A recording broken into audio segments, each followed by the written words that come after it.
Shalom chers auditeurs de l'émission Kanguka, mon nom est Chris Nikumana. Nous allons commencer un nouvel enseignement, un enseignement que j'ai appelé l'ami de je suis.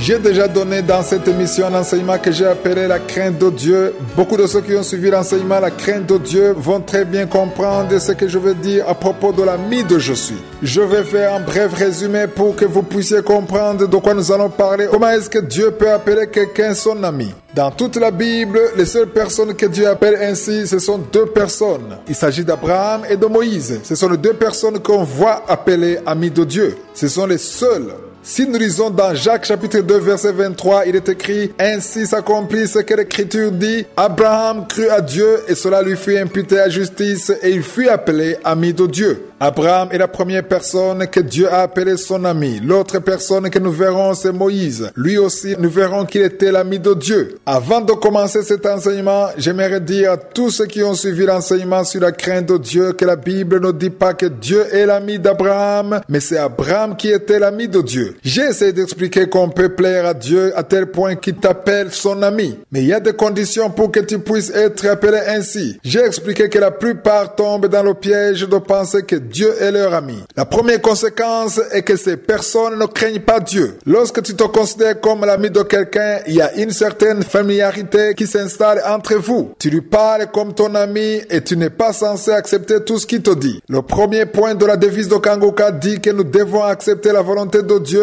même s'il est différent de la nôtre, mais pour ce qui est de l'ami, tu ne dois pas accepter tout ce qu'il te dit. Il y a des choses que tu n'acceptes pas. Autre chose, c'est que tu ne peux pas t'humilier, louer, adorer ton ami, mais tout ça, tu dois le faire pour je suis. Tu dois accepter tout ce que je suis te dit de faire. Tu dois t'humilier devant lui, te prosterner devant lui, accepter sa volonté. Il ne faut pas contester avec lui. J'aimerais m'adresser à tous ceux qui nous ont écrit, tous ceux qui ont réagi à propos de l'enseignement que j'ai donné sur la crainte de Dieu. Parmi eux, il y a même des serviteurs de Dieu. Certains parmi eux étaient en colère. Cependant, j'aimerais vous dire à tous que mon objectif, c'est de vous partager l'esprit de la parole de Dieu. Je vous partage quelque chose que Dieu m'a transmise. J'ai eu une révélation de cela et je vous l'ai transmise comme je l'ai reçu. Je vous partage mon cœur. Je ne suis pas en train de vous dire que vous devez être d'accord avec tout ce que je dis. Tu as l'esprit de Dieu, tu as ton propre discernement. Moi, je ne fais que vous partager ce que je suis m'a enseigné afin que nous puissions tous comprendre ce que veut dire être l'ami de je suis. C'est une chose très importante.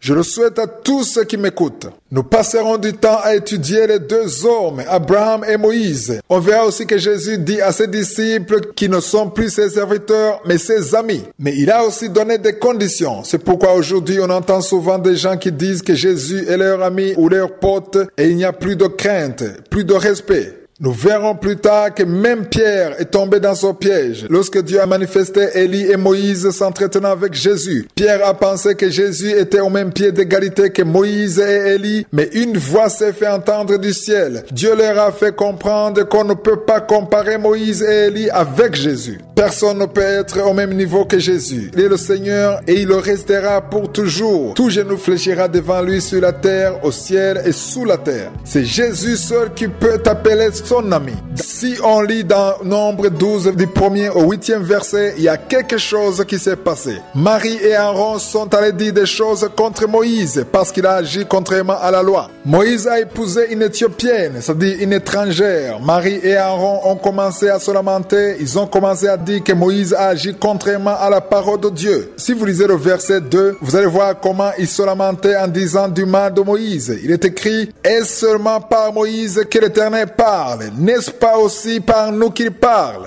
Et si vous lisez au 6e verset, il est écrit « Écoutez bien mes paroles. Lorsqu'il y aura parmi vous un prophète, c'est dans une vision que moi l'Éternel, je me révélerai à lui et c'est dans un songe que je lui parlerai. » On va voir que Dieu leur dit une chose très importante au verset 8. Il est écrit, je lui parle bouche à bouche, je me révèle à lui sans énigme et il voit une représentation de l'Éternel. Pourquoi donc n'avez-vous pas craint de parler contre mon serviteur, contre Moïse?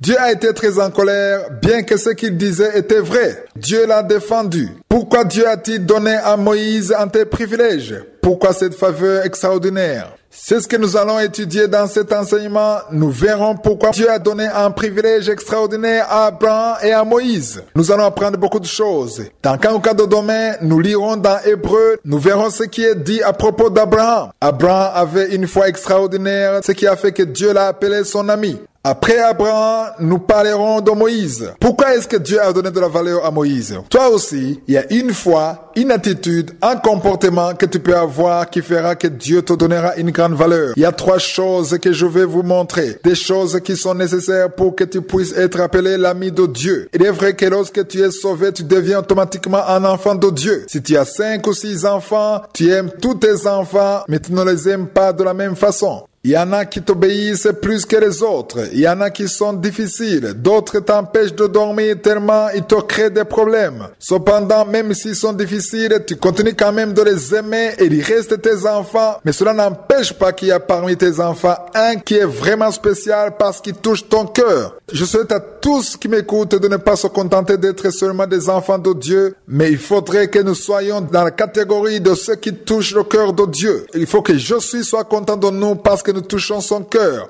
Le jour où j'ai compris cet enseignement que je viens de vous donner, j'ai eu l'envie, le désir d'être parmi ceux qui touchent le cœur de Josué, non pas pour qu'il me donne ce que je veux, mais pour que je lui plaise. Parce que j'ai compris que nous avons été créés pour glorifier Dieu. Nous avons été créés pour lui plaire. Nous avons été créés pour son plaisir. Approche-toi de Josué en voulant être son ami. Il faut qu'il te considère comme son ami. Je te le souhaite et je le souhaite à tous ceux qui m'écoutent. Désirons tous d'être des amis de Josué.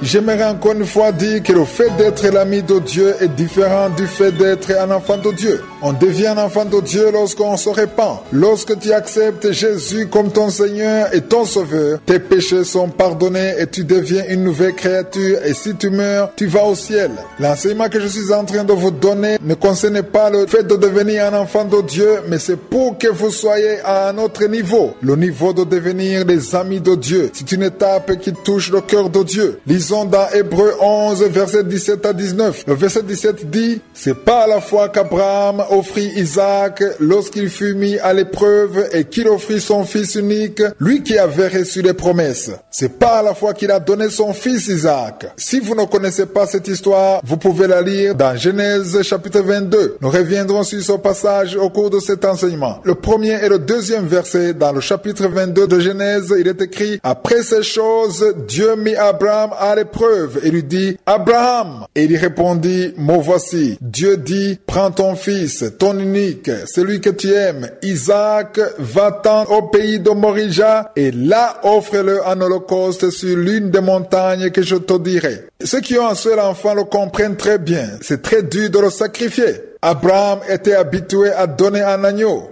Mais Dieu lui a dit de donner son fils unique, celui qu'il aime. Dieu a bien précisé pour qu'il n'y ait pas d'erreur. Le verset 3 dit, « Abraham se leva de bon matin, sella son âne et prit avec lui 2 serviteurs et son fils Isaac. Il fendit du bois pour l'holocauste et partit pour aller au lieu que Dieu lui avait dit. » L'une des choses qui a touché le cœur de Dieu, c'est la confiance totale qu'Abraham avait envers Dieu. Il n'avait aucune limite. Je vous ai dit qu'il y a 3 choses qui sont nécessaires pour que tu puisses être appelé ami de Dieu. La première chose, c'est la confiance totale en Dieu. Celui qui a une confiance totale en Josué ne doute pas. Il accepte tout ce que Dieu lui dit de faire. Abraham a donné son fils unique, mais à toi, Dieu ne te demandera pas de donner ton enfant. Il y a certainement quelque chose qui a de la valeur et que tu ne veux pas abandonner. Tu as déjà mis une limite, même à Dieu, tu as mis une limite. Tu dis que Dieu peut prendre tout, mais sauf ça. Josué ne te demande pas de tuer cette chose qui a de la valeur. Il veut que tu y renonces. Il veut qu'il n'y ait rien qui a plus de valeur que lui. Demain, je vais vous montrer comment Abraham a passé 3 jours sur le chemin pour aller tuer son fils. Il était prêt à tuer son fils. Il était déjà déterminé à tuer son fils, mais Dieu l'a arrêté parce qu'il a vu qu'il avait la foi. Le verset 12 dans Genèse 22 dit, « L'ange dit, n'avance pas ta main sur l'enfant, ne lui fais rien, car je sais maintenant que tu crains Dieu et que tu ne m'as pas refusé ton fils unique. » Je veux que nous comprenions qu'il y a une différence entre la confiance et la foi. Avoir la foi dans son cœur, c'est croire sans aucun doute. On a la foi des choses qu'on ne voit pas. Mais il y a une grande différence entre la foi et la confiance. Lorsqu'on a la foi, on croit fermement que ce qu'on espère est possible. Celui qui met sa main là où il souffre chaque fois qu'on prie dans cette émission le samedi, ça veut dire que la personne croit fermement que sa guérison est possible. Si tu ne te lasses pas et que tu continues à mettre ta main, ça veut dire que tu as encore la foi. Si tu pries pour quelqu'un qui est à l'hôpital, tu crois que la personne peut obtenir la guérison. La foi, c'est croire qu'on peut avoir des choses qu'on ne voit pas encore. Nous ne sommes pas conduits par ce qu'on voit, mais nous sommes conduits par la foi. Nous le voyons dans 2 Corinthiens 5, verset 7.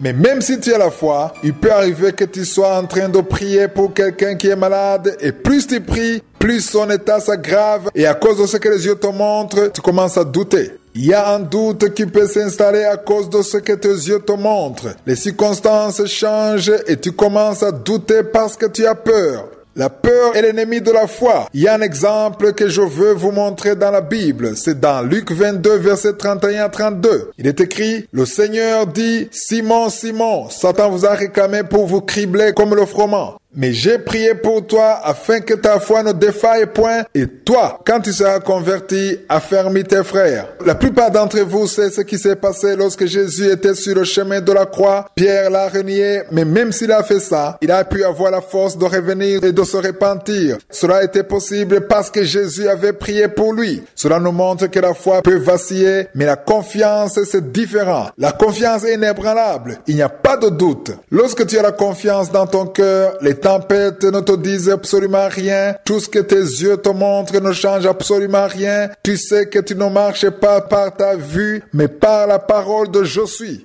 Hier, nous avons vu comment Abraham a donné son fils unique. Il l'a donné connaissant très bien ce que Dieu lui avait dit au départ. Lisons dans Hébreux 11, versets 17 à 19. Je veux qu'on comprenne comment Abraham est arrivé au stade d'être appelé ami de je suis. On a déjà lu le verset 17. Ce verset se termine en disant, lui qui avait reçu les promesses. Abraham avait les promesses de Dieu. Dieu avait promis à Abraham qu'à travers Isaac, il y aura une grande nation. Si Dieu te donnait une promesse comme quoi ton enfant allait devenir quelqu'un de très important et après 2 mois, il te dit d'aller le tuer, que ferais-tu? La plupart d'entre nous penseraient que c'est Satan qui parle. D'autres diraient que Dieu a menti. Mais Abraham n'a rien fait de tout ça. Je veux qu'on comprenne pourquoi Abraham a été appelé ami de Dieu. Il n'a jamais dit que Dieu a menti. Le verset 18 dit, et à qui il avait été dit, en Isaac sera nommé pour toi une postérité. Est-ce que vous comprenez cela? Je vous demande de lire attentivement le verset 19. Il est écrit, Abraham pensait que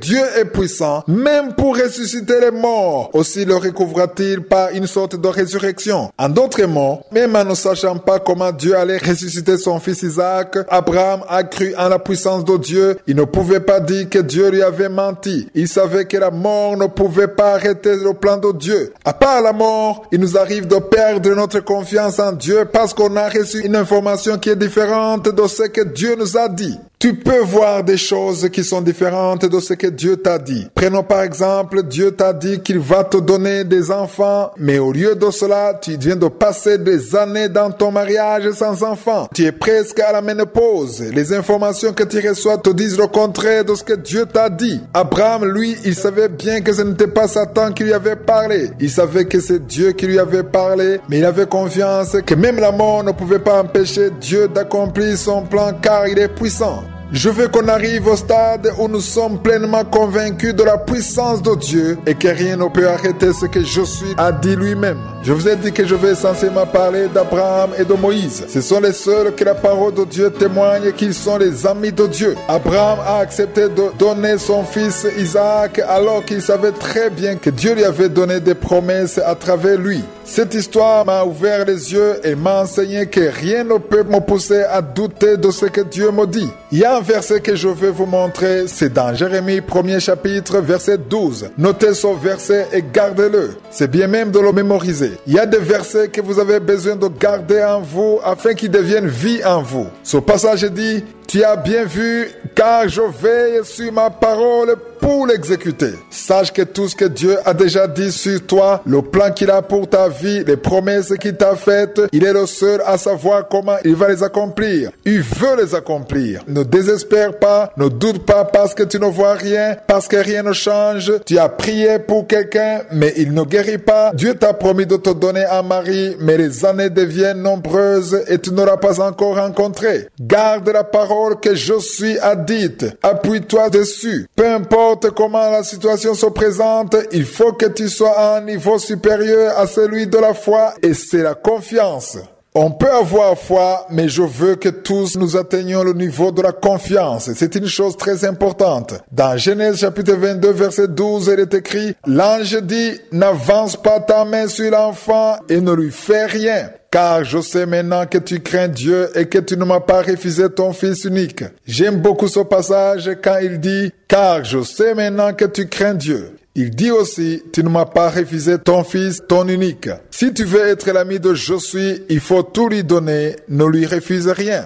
Tu te demandes peut-être ce que tu lui as refusé. Tu lui refuses quelque chose lorsque tu ne veux pas l'abandonner entre ses mains. Tu penses avoir tout donné à Dieu, mais tu as toujours ton espace privé. C'est peut-être ton enfant, ta femme, ton mari, ton argent, ton travail, ta position. Il y a une chose que tu ne veux absolument pas que Dieu touche. Il peut avoir accès à tout ce que tu possèdes, sauf à la chose que tu ne veux pas lâcher. Mais l'ami de je suis sait que tout ce qu'il possède appartient à Dieu. Tout l'argent qu'il possède appartient à je suis. Ses enfants appartiennent à je suis. C'est Dieu qui leur permet de respirer. Le mari que tu as, la femme que tu as, c'est Dieu qui te l'a donné. Cela me fait penser à Job.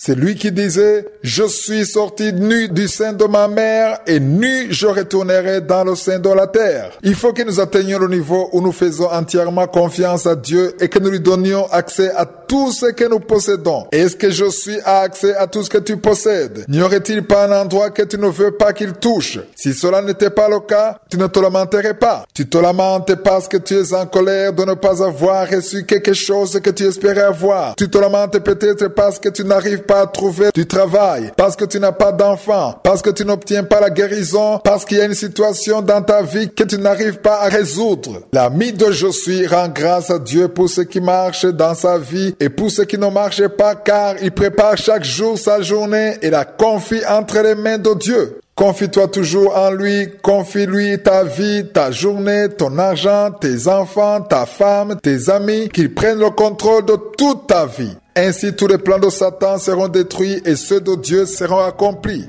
Attends-toi toujours à recevoir ce qui vient de Dieu. Lorsque tu seras à son niveau, tu auras atteint le premier niveau, celui de la confiance totale en Dieu. Tu seras sûr que je suis, c'est ce qui est convenable pour toi, même en ne sachant pas pourquoi. Tu n'as pas besoin de le comprendre pour pouvoir lui faire confiance. Tout ce que tu ne veux pas abandonner entre les mains de je suis, sache que Dieu n'en a pas besoin. Il veut juste que tu lui fasses confiance. Il veut tester ton niveau de confiance. Le jour où Jésus a voulu nourrir 5000 personnes, il a d'abord demandé à ses disciples de le faire. La Bible dit qu'il leur a dit cela pour tester leur foi. Il savait très bien ce qu'il allait faire. Il y a beaucoup de choses que Dieu peut te demander de faire pour voir à quel point tu es prêt à lui obéir. Il peut le faire pour voir comment tu vas t'y prendre, pour voir ton niveau de confiance. Il y a des situations que Dieu permet exprès pour t'exposer. Il y a des situations que si tu ne les traversais pas, tu ne seras pas exposé. Il y a même des gens qui peuvent venir dans ta vie. Toi, tu vas considérer qu'ils sont durs avec toi ou qui te causent des problèmes, mais ils ne sont là que pour exposer ce qui est en toi. Prions pour que nous atteignions ce niveau où nous croyons en Dieu sans aucune limite, car rien ne peut arrêter le plan de je suis. Tout ce qu'il a déjà dit, si cela est sorti de sa bouche, ça doit arriver coûte que coûte. Tout ce que Dieu nous demande, c'est la foi. C'est nous attendre à ce qu'il accomplisse. Je vous ai parlé de 3 choses qui sont nécessaires pour être appelé l'ami de Dieu. On a déjà parlé de la confiance totale en Dieu. On a déjà parlé de croire que Dieu est capable d'accomplir ce qu'il a dit lui-même. Nous avons déjà parlé d'Abraham, mais nous allons également parler de Moïse. C'est lui qui nous enseigne beaucoup sur la deuxième condition nécessaire pour devenir l'ami de je suis. Lisons dans Exode 33, versets 10 à 11. Dans le désert, en plein jour, il suivait la nuée, et pendant la nuit, il suivait la colonne de feu. Ce que nous allons voir dans ce chapitre, c'est la promesse que Dieu a donnée à Moïse. Nous allons voir pourquoi Moïse était arrivé au stade d'être appelé ami de Dieu. Le verset 11 dit, L'Éternel parlait avec Moïse face à face comme un homme parle à son ami. Puis Moïse retourna au camp. Mais son jeune serviteur, Josué, fils de Nun, ne sortait pas du milieu de la tente. Je veux qu'on comprenne que Dieu et Moïse ne se parlaient pas au téléphone. Ils ne se parlaient pas dans un songe ou dans une vision, mais ils se parlaient face à face. C'est ce qui est dit. Il est écrit, il parlait à Dieu comme un homme parle à son ami. C'est pourquoi Dieu a été sévère envers Aaron et Marie, car ils ne pouvaient pas se permettre de dire du mal de celui que Dieu considérait comme son ami. Retournons sur ce chapitre 33 du 1er au 3e verset. Il est écrit, l'Éternel dit à Moïse, va, pars d'ici, toi et le peuple que tu as fait sortir du pays d'Égypte. Monte vers le pays que j'ai juré de donner à Abraham, à Isaac et à Jacob en disant, je le donnerai à ta postérité. J'enverrai devant toi un ange et je chasserai les Cananéens, les Amoréens, les Essiens, les Phérésiens, les Éviens et les Jébusiens. Monte vers ce pays où coule le lait et le miel. Mais je ne monterai point au milieu de toi, de peur que je ne te consume en chemin, car tu es un peuple au cou raide. Ici, on voit bien que Dieu lui a promis de lui donner la victoire. Il lui a promis également de leur donner un ange puissant pour les accompagner partout où ils iraient. Mais il a ajouté qu'il ne sera pas avec eux. La victoire est apparemment une bonne chose, une bonne nouvelle. Retournons sur le passage qui se trouve dans Exode 33. Nous étions en train de lire les versets 1 à 3. Il est écrit, l'Éternel dit à Moïse, va, pars d'ici, toi et le peuple que tu as fait sortir du pays d'Égypte, monte vers le pays que j'ai juré de donner à Abraham, à Isaac, à Jacob, en disant, je le donnerai à ta postérité. J'enverrai devant toi un ange, je chasserai les Cananéens, les Amoréens, les Essiens, les Phérésiens, les Éviens et les Jébusiens. Monte vers ce pays où coule le lait et le miel. Mais je ne monterai point au milieu de toi, de peur que je ne te consume en chemin, car tu es un peuple au cou raide.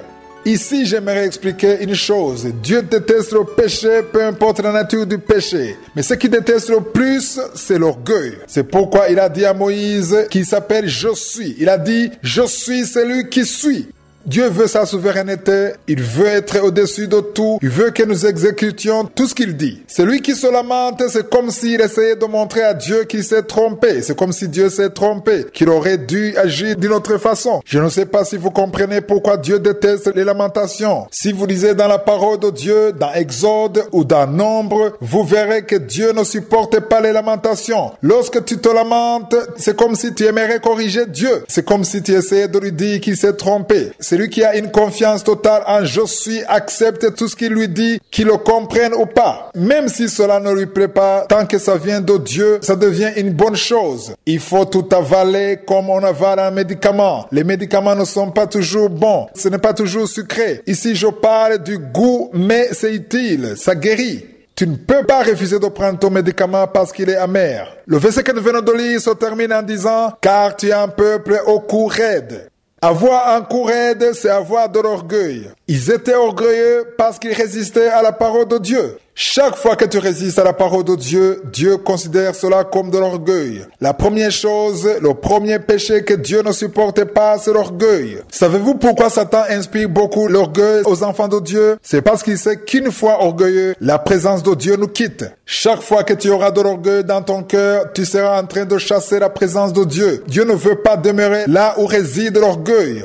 Mais il demeure là où il y a l'action de grâce. Lorsque tu rends grâce à Dieu, tu es reconnaissant envers lui et tu reconnais que tu ne peux rien faire sans lui. Tu acceptes donc que Dieu est le seul qui doit être glorifié et honoré. Retournons un peu dans Exode 33. Lisons au verset 15. Il est écrit, Moïse lui dit, « Si tu ne marches pas toi-même avec nous, ne nous fais point partie d'ici. » J'ai beaucoup aimé ce verset. J'y reviens souvent, surtout lorsque j'enseigne sur comment nous devons préparer notre journée. Parmi les versets que je donne, il y a ce verset. J'ai beaucoup aimé ce que Moïse dit. Il a dit, si tu ne marches pas toi-même avec nous, ne nous fais point partie d'ici. Ce qui m'a étonné, c'est que Dieu leur avait dit qu'il leur donnerait la victoire. Il avait aussi dit que son ange serait avec eux. Mais Moïse a refusé tout ça. Il ne voulait ni la victoire, ni l'ange, mais il ne voulait que la présence de Dieu. Il faut que tu arrives à un point où tu as besoin de je suis, pas seulement pour ce qu'il te donne, ou pour ces bénédictions, parce qu'il y en a qui prient pour avoir les bénédictions, pour avoir le secours, pour avoir un travail, un mari, l'argent, mais ne cherchez pas tout ça. Cherche je suis, cherche sa présence. Il faut qu'il vienne dans ta vie, car s'il vient, il te donnera tout ce dont tu as besoin. Si tu as la foi, sache qu'il y a un ange qui marche avec toi partout où tu vas. La plupart ne le savent pas. Il y a un ange qui marche avec toi, tu ne le vois pas, mais il est avec toi. Les anges veillent sur nous dans beaucoup de choses. Cependant, tu ne dois pas être content parce que tu es un ange. Il ne faut pas que tu sois comme les disciples de Jésus qui ont été contents parce que les démons leur obéissent. C'est écrit dans Luc chapitre 10. Nous l'avons vu dans l'étude du livre de Luc. Ne sois pas satisfait parce que les démons t'obéissent, parce que tu es béni, mais cherche la présence de Dieu. Quand tu pries, ne demande pas à Dieu de te donner ceci ou cela seulement, mais la première chose que tu dois chercher, ce n'est pas les miracles, mais c'est plutôt la présence de Dieu. Cherchons la présence de je suis. J'ai déjà donné un enseignement que j'ai appelé l'arche de l'alliance. L'arche de l'alliance est le symbole de la présence de Dieu. Chaque fois que les enfants d'Israël allaient combattre avec l'arche de l'alliance, ils remportaient la victoire. Dieu leur avait dit qu'il combattrait pour eux. Je suis dans ma vie, même si les anges sont là pour nous protéger. Je suis lui-même dans ma vie. Le matin, quand je me réveille, je prie et je dis toujours à Dieu que je veux sa présence dans ma maison. Je ne veux pas seulement ce qu'il me donne, mais je veux aussi sa présence. Beaucoup ne comprennent malheureusement pas cela. À cause de nos problèmes, ils ont toujours besoin des miracles de Dieu, ils ont besoin de la guérison, du travail, des maris, des femmes, etc. Je vous invite à lire dans Matthieu 6, 33. Il est écrit « Cherchez premièrement le royaume et la justice de Dieu et toutes ces choses vous seront données par-dessus. » Peu importe ce que tu veux avoir, que ce soit physique ou spirituel, visible ou invisible, je t'assure que le jour où tu auras « Je suis » dans ta vie, tu auras également tout ce que tu cherches. Comment avoir je suis dans sa vie? C'est simple. Chaque fois que tu pries, commence par le louer. Commence par l'adorer. Rends toujours grâce à Dieu et recherche sa gloire. Lorsque je suis viendra dans ta vie, tous tes problèmes disparaîtront. Nous avons déjà vu comment la mer Rouge a été divisée en deux. Ce n'est pas par une autre puissance, mais elle a été ouverte par la présence de Dieu. Dieu était au milieu d'eux. Lisons Exode 33, verset 15. Moïse lui dit, « Si tu ne marches pas toi-même avec nous, ne nous fais point partir d'ici. » J'aime beaucoup ce verset. Veux-tu marcher avec je suis? Désires-tu sa présence? Je veux qu'on change d'attitude. Ne cherche pas uniquement les miracles, ne cherche pas ce qu'il te donne, mais cherche sa présence. Le verset 16 dit, « Comment sera-t-il certain que j'ai trouvé grâce à tes yeux, moi et ton peuple? Ne sera-ce pas quand tu marcheras avec nous et quand nous serons distingués, moi et ton peuple, de tous les peuples qui sont sur la face de la terre? » Si toi aussi tu es sauvé, tu as accepté Jésus comme ton Seigneur et ton Sauveur, qu'est-ce qui te différencie des autres? Ça ne doit pas être uniquement le fait d'avoir quitté la vie pécheresse, ça ne doit pas être uniquement le fait que tu as un nouveau langage, un langage chrétien, ce n'est pas non plus parce que tu as une Bible, mais il y a une vie, quelque chose qui te différencie des autres et surtout tu as besoin de la présence de Dieu. Tu as besoin que je suis soit avec toi. Cela m'a beaucoup touché. Moïse ne mettait pas en avant les miracles. Et ce n'est pas la victoire qui l'intéressait, car Dieu leur avait promis tout ça. Il n'avait besoin d'autre chose. Il avait juste besoin de la présence de Dieu, car par sa présence, ils avaient la victoire. Ils étaient guéris de leur maladie. Ils avaient les miracles, la manne. Ils avaient toujours de quoi manger. Le jour où je suis viendra dans ta vie, tu auras ce qui te manque. Si c'est la paix qui te manque, il te la donnera. Si c'est la joie qui te manque, il te la donnera. Il te donnera tout ce dont tu as besoin. Il prendra soin de toi parce qu'il sera là dans ta vie. Il faut qu'il soit présent dans ta vie. Apprenons à l'inviter dans nos vies. Appelle je suis et tu auras ce dont tu as besoin. Mais il faut d'abord que tu aies sa présence dans ta vie. Apprenons à chercher la présence de Dieu. Cherche je suis dans ta vie. C'est ça la différence avec celui qui prie pour avoir les choses qui viennent de Dieu. Changeons notre façon de voir les choses. Changeons notre conception des choses. J'ai 2 enfants, le plus jeune a 4 ans maintenant. Je vais vous partager un exemple que j'ai déjà partagé dans un de mes enseignements. Chaque matin, quand il se réveille, la première chose qu'il fait, c'est frapper à la porte de notre chambre. Un jour, il est venu et il a frappé à la porte et j'ai demandé de derrière qui frappe à la porte. Il s'appelle Senga et j'ai posé la question, c'est qui frappe? Et de l'autre côté de la porte, il a répondu en disant, c'est Senga. Je lui ai ensuite demandé, qu'est-ce que tu veux? Et sa réponse était, je veux toi. Sa réponse m'a beaucoup touché. Et l'Esprit de Dieu a commencé à me parler de ce jour-là. Je lui ai ouvert la porte et tout ce qu'il a fait, il a serré ma jambe dans ses bras avec toutes ses forces. Il était très content de me voir. Je me rappelle qu'à cet instant précis, j'ai demandé à Dieu si vraiment je viens chaque matin pour le chercher, pour chercher sa présence comme mon fils l'a fait pour moi. Je me suis demandé si je cherche lui, je suis, ou bien je cherche ce qu'il me donne. Cela m'a beaucoup enseigné et j'ai prié, j'ai demandé à Dieu de m'aider afin que je prie, que je ne cherche pas premièrement ce qu'il me donne, mais que je le cherche lui-même. Mon fils ne m'a rien demandé, il a juste dit qu'il voulait moi. Il était très content de me voir. Je me suis dit que je veux être comme lui devant Dieu et c'est ce que je souhaite à toute personne qui m'écoute. Dieu connaît tout ce que tu n'as pas. Il sait ce qui te manque. Ne va pas dans sa présence uniquement pour qu'il te donne ce qui te manque. Tu n'as pas de travail et lui, il sait que tu n'as pas de travail. Tu veux te marier, il sait que tu es célibataire, que tu veux te marier. Sois honnête avec ton Dieu, dis-lui que tu veux te marier. Dans Philippiens 4, verset 6, il est écrit « Ne vous inquiétez de rien, mais en toute chose, faites connaître à Dieu vos besoins par des prières et des supplications avec des actions de grâce. » Ne crains pas de dire à Dieu ce dont tu as besoin. La parole que je viens de lire dit « Faites connaître vos besoins à Dieu ». Il n'y a rien de mal à dire à Dieu ce que tu veux, car ce verset commence en disant « Ne vous inquiétez de rien, mais en toute chose, faites connaître à Dieu vos besoins ». Chaque fois que vous priez en demandant à Dieu de vous donner ce dont vous avez besoin, n'oubliez pas d'ajouter à votre prière l'action de grâce. Est-ce que toi aussi tu rends grâce à Dieu quand tu pries? Je veux qu'on change notre façon de voir les choses. Il ne faut pas aller dans la présence de Dieu avec une liste pour dire tout ce qui vous manque. Ne parle pas comme quelqu'un qui est désespéré et ne demande pas pourquoi il bénit les autres et pas toi. Ne lui demande pas ce que tu as fait de mal, pourquoi il t'a créé. Il y a des paroles qu'on prononce et on pense que ça attire la compassion de Dieu, mais en réalité, ça donne la force à Satan. Je le répète, il y a des paroles de lamentation que tu peux prononcer et tu peux penser que Dieu va avoir pitié de toi, mais au contraire, tu ouvres la porte à Satan. Satan devient fort et il a accès à ta vie. C'est pourquoi chaque fois que tu es dans la présence de Dieu, ne te lamente pas, mais dis-lui ce que tu veux. Moïse recherchait la présence de Dieu. Toi aussi cherche la présence de Dieu. Cherche Dieu, appelle-le, car s'il vient, il enlèvera de ton chemin tout ce qui n'est pas bien pour toi, même si toi tu le veux. Je ne veux pas avoir des choses que Dieu considère inutiles pour moi. Je veux qu'il me donne ce qu'il considère bien pour moi. Apprenons à chercher Dieu en premier. Il n'y a rien de plus important que de savoir que je suis avec toi, même si la réponse tarde à arriver.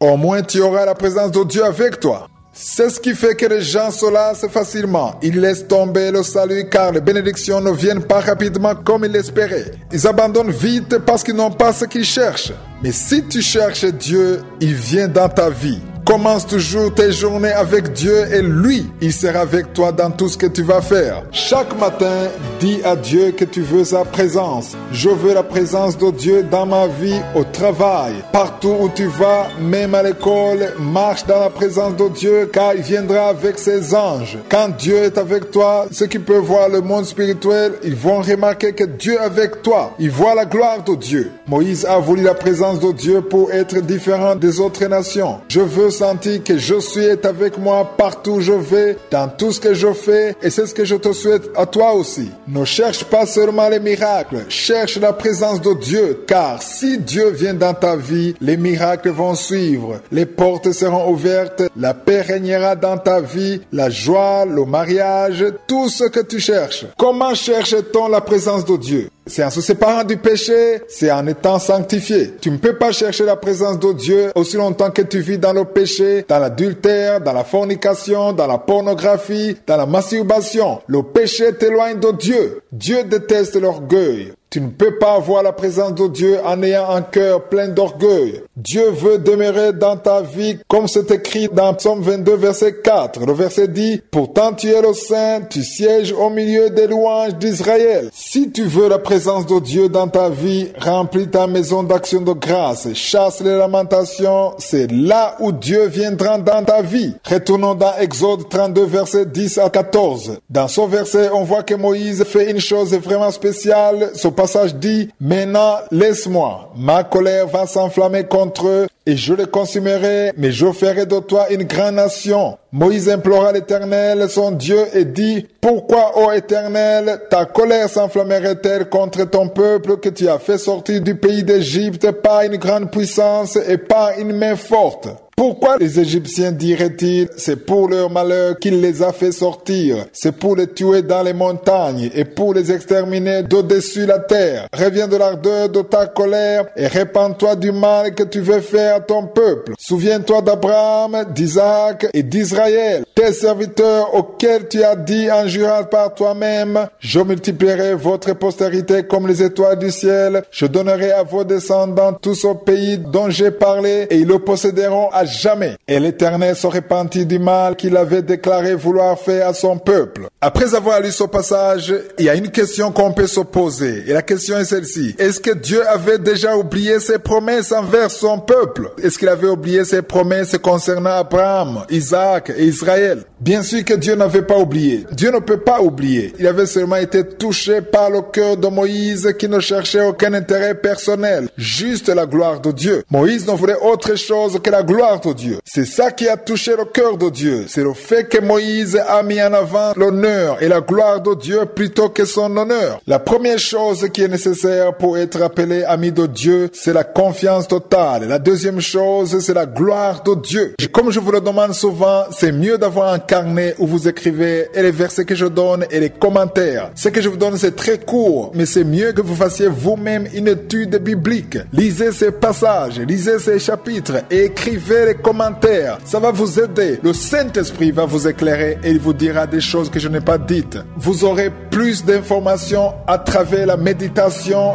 dans les Écritures et dans la prière. L'une des choses que nous devons apprendre sur Abraham, c'est de ne pas remettre en cause ce que Dieu nous dit. Dieu est Dieu. Tu ne peux pas lui demander des explications. Il fait les choses à sa manière. Si vous avez suivi cet enseignement depuis le début, je vous ai dit qu'il y a des choses que Dieu peut vous dire de faire pour tester le niveau de votre foi, pour voir à quel point vous avez confiance en lui. Il y a des choses que Jésus faisait exprès pour tester afin de voir le niveau de la foi de ses disciples. Le jour où il a nourri plus de 5000 personnes, il a demandé aux disciples de les nourrir alors qu'il savait très bien ce qu'il allait faire. Il y a une autre histoire que j'aime beaucoup. C'est dans Marc chapitre 4. Jésus était dans une barque en bateau avec ses disciples. Il est survenu une tempête et ses disciples avaient très peur. La parole de Dieu dit que Jésus était endormi. Nous le voyons dans Marc 4, verset 38. Il est écrit, et lui, il dormait à la poupe sur le coussin. Ils le réveillèrent et lui dirent, Maître, ne t'inquiètes-tu pas de ce que nous périssons? Si vous lisez le verset 39 à 40,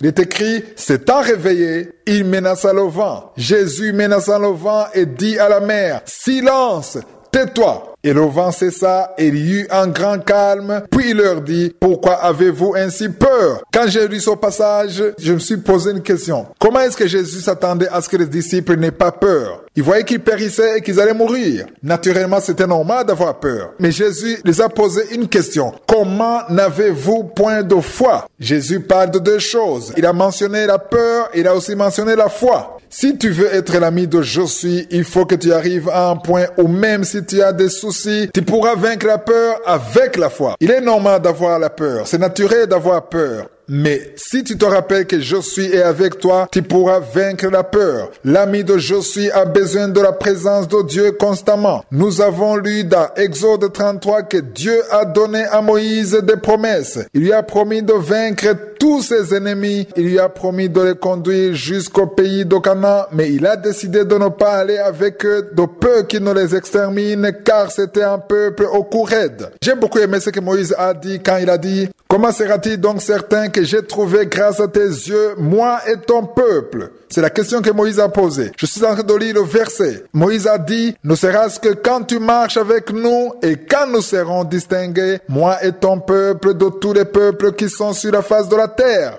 Ici, on comprend bien que si tu veux être l'ami de je suis, tu dois chercher la présence de Dieu. Nous avons besoin de la présence de Dieu dans tout ce que nous faisons. Je ne connais pas ce que tu traverses en ce moment, mais cherche premièrement la présence de Dieu. J'espère que cet enseignement va changer ta façon de voir les choses et tu vas remarquer que tout vient après la présence de Dieu. Il te faut avant tout la présence de Dieu dans ta vie. Beaucoup prient parce qu'ils ont un problème et c'est normal. La parole de Dieu nous le permet. Elle dit que tout ce dont nous avons besoin, nous pouvons le demander à Je suis. Je pense, et ça c'est mon point de vue, que la plupart prient à cause des problèmes qu'ils ont. Des fois, je me dis que s'il n'y avait pas de problème, il y aurait très peu de personnes qui prient. Nous nous mettons à genoux, nous prions parce qu'il y a quelque chose qui nous manque. Mais il y a autre chose qui devait nous pousser à prier. Et c'est comme ça que Dieu nous a créés. Les gens prient pour deux raisons.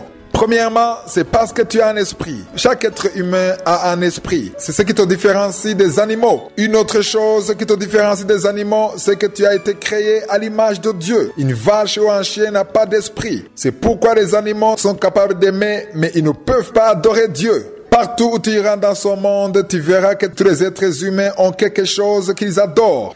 Cela est différent selon les peuples. Les uns adorent le soleil, ou ils adorent les humains comme eux, ou la lune, ou une pierre. Il y a toujours quelque chose qu'ils adorent, et cela depuis des générations. Pourquoi? Parce que Dieu a mis dans le cœur de l'homme cette envie d'adorer. Ce que je veux dire par là, c'est que nous prions parce qu'il y a quelque chose qui nous manque. Nous allons dans la présence de Dieu pour que Dieu comble le vide que nous avons dans notre cœur. Ce vide qui nous pousse à chercher Dieu. Quand tu pries, je t'invite à chercher premièrement la présence de Dieu dans ta vie. Partout où tu vas, tu as besoin de la présence de Dieu. C'est pourquoi je dis toujours que le matin, lorsque tu te réveilles, la première chose que tu dois faire, c'est louer Dieu, c'est parler à Je suis. Cherche toujours que Dieu soit avec toi. Pourquoi les gens se lassent rapidement lorsqu'ils prient? Si on leur demande, ils répondent qu'ils ne sont plus motivés de le faire. Ils n'ont plus la force de prier. Et pourquoi cela? Parce qu'ils n'obtiennent pas la solution à leurs problèmes. Ils abandonnent la prière parce que Dieu ne leur donne pas ce qu'ils veulent. Tu vas prier pour obtenir un travail, malgré cela, tu ne parviens pas à l'obtenir.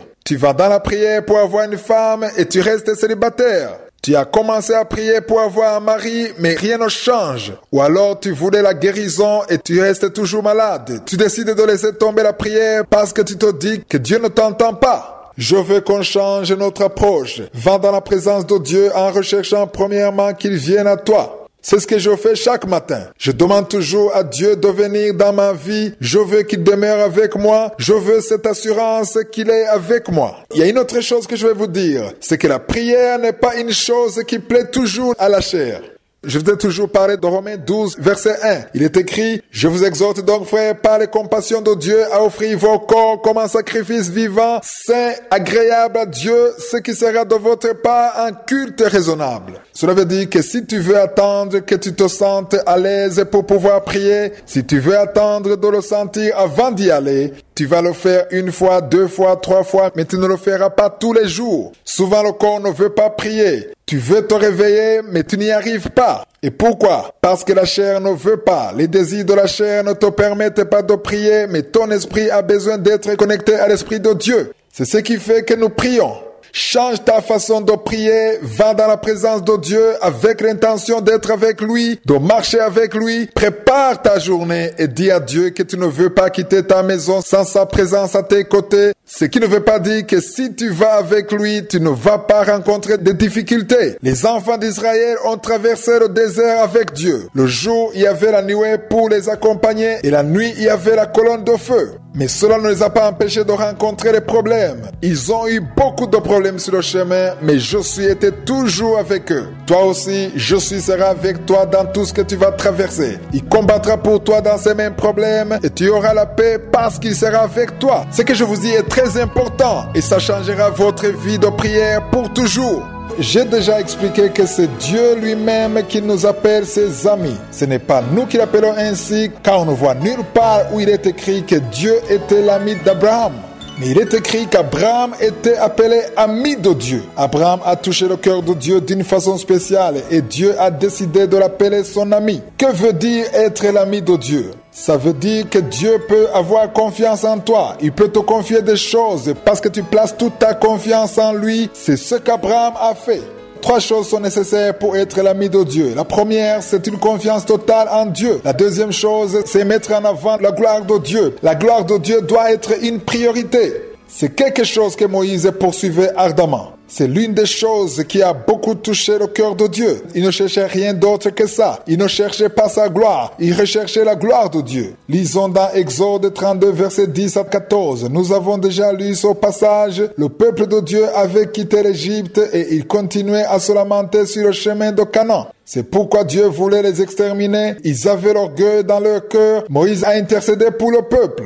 Les versets 13 à 14 disent « Souviens-toi d'Abraham, d'Isaac et d'Israël, tes serviteurs auxquels tu as dit en jurant par toi-même, je multiplierai votre postérité comme les étoiles du ciel. Je donnerai à vos descendants tout ce pays dont j'ai parlé et ils le posséderont à jamais. » Et l'Éternel se repentit du mal qu'il avait déclaré vouloir faire à son peuple. Dieu avait déjà pris la décision de les tuer tous, mais par l'intercession d'une seule personne, il a changé d'avis. Dieu savait très bien, il connaissait tout ce que Moïse lui avait dit, mais ce qui a touché son cœur, c'est la façon dont Moïse a mis en avant la gloire de Dieu plus que sa propre gloire. Chaque fois que tu vas prier et que tu mettras en avant les intérêts de je suis au lieu de tes intérêts, le ciel sera touché par ta prière. Il y a une puissance, une force qui se manifeste lorsque Dieu entend quelqu'un qui prie en recherchant ses intérêts et non pas ses propres intérêts. Souvent, nous mettons en avant nos propres intérêts. C'est rare que nous mettons en avant les intérêts de Dieu. On peut dire qu'on prie pour l'église de Dieu, pour les enfants de Dieu, pour la gloire de Dieu, mais Dieu ne considère pas ce que tu dis. Il regarde ton cœur. Il est intéressé par ta motivation. Dieu considère beaucoup ton cœur. Si tu cherches la gloire de Dieu dans tout ce que tu fais, Dieu le verra. Dans tout ce que tu fais, il faut que je suis voie sa gloire. Là, tu auras touché son cœur. Je vais te poser une question. Est-ce que dans tout ce que tu demandes à Dieu, y aura-t-il un quelconque intérêt de je suis ou alors tu veux qu'il fasse juste ce que tu veux? Il se pourrait que quand tu pries, tu es tellement intéressé par tes propres intérêts et que tu n'es pas du tout intéressé par la gloire de Dieu. Réfléchis beaucoup sur la façon dont tu cherches la gloire de Dieu dans tout ce que tu lui demandes. Même si ce sont des choses personnelles qui ne concernent que toi, recherche d'abord avant tout la gloire de Dieu.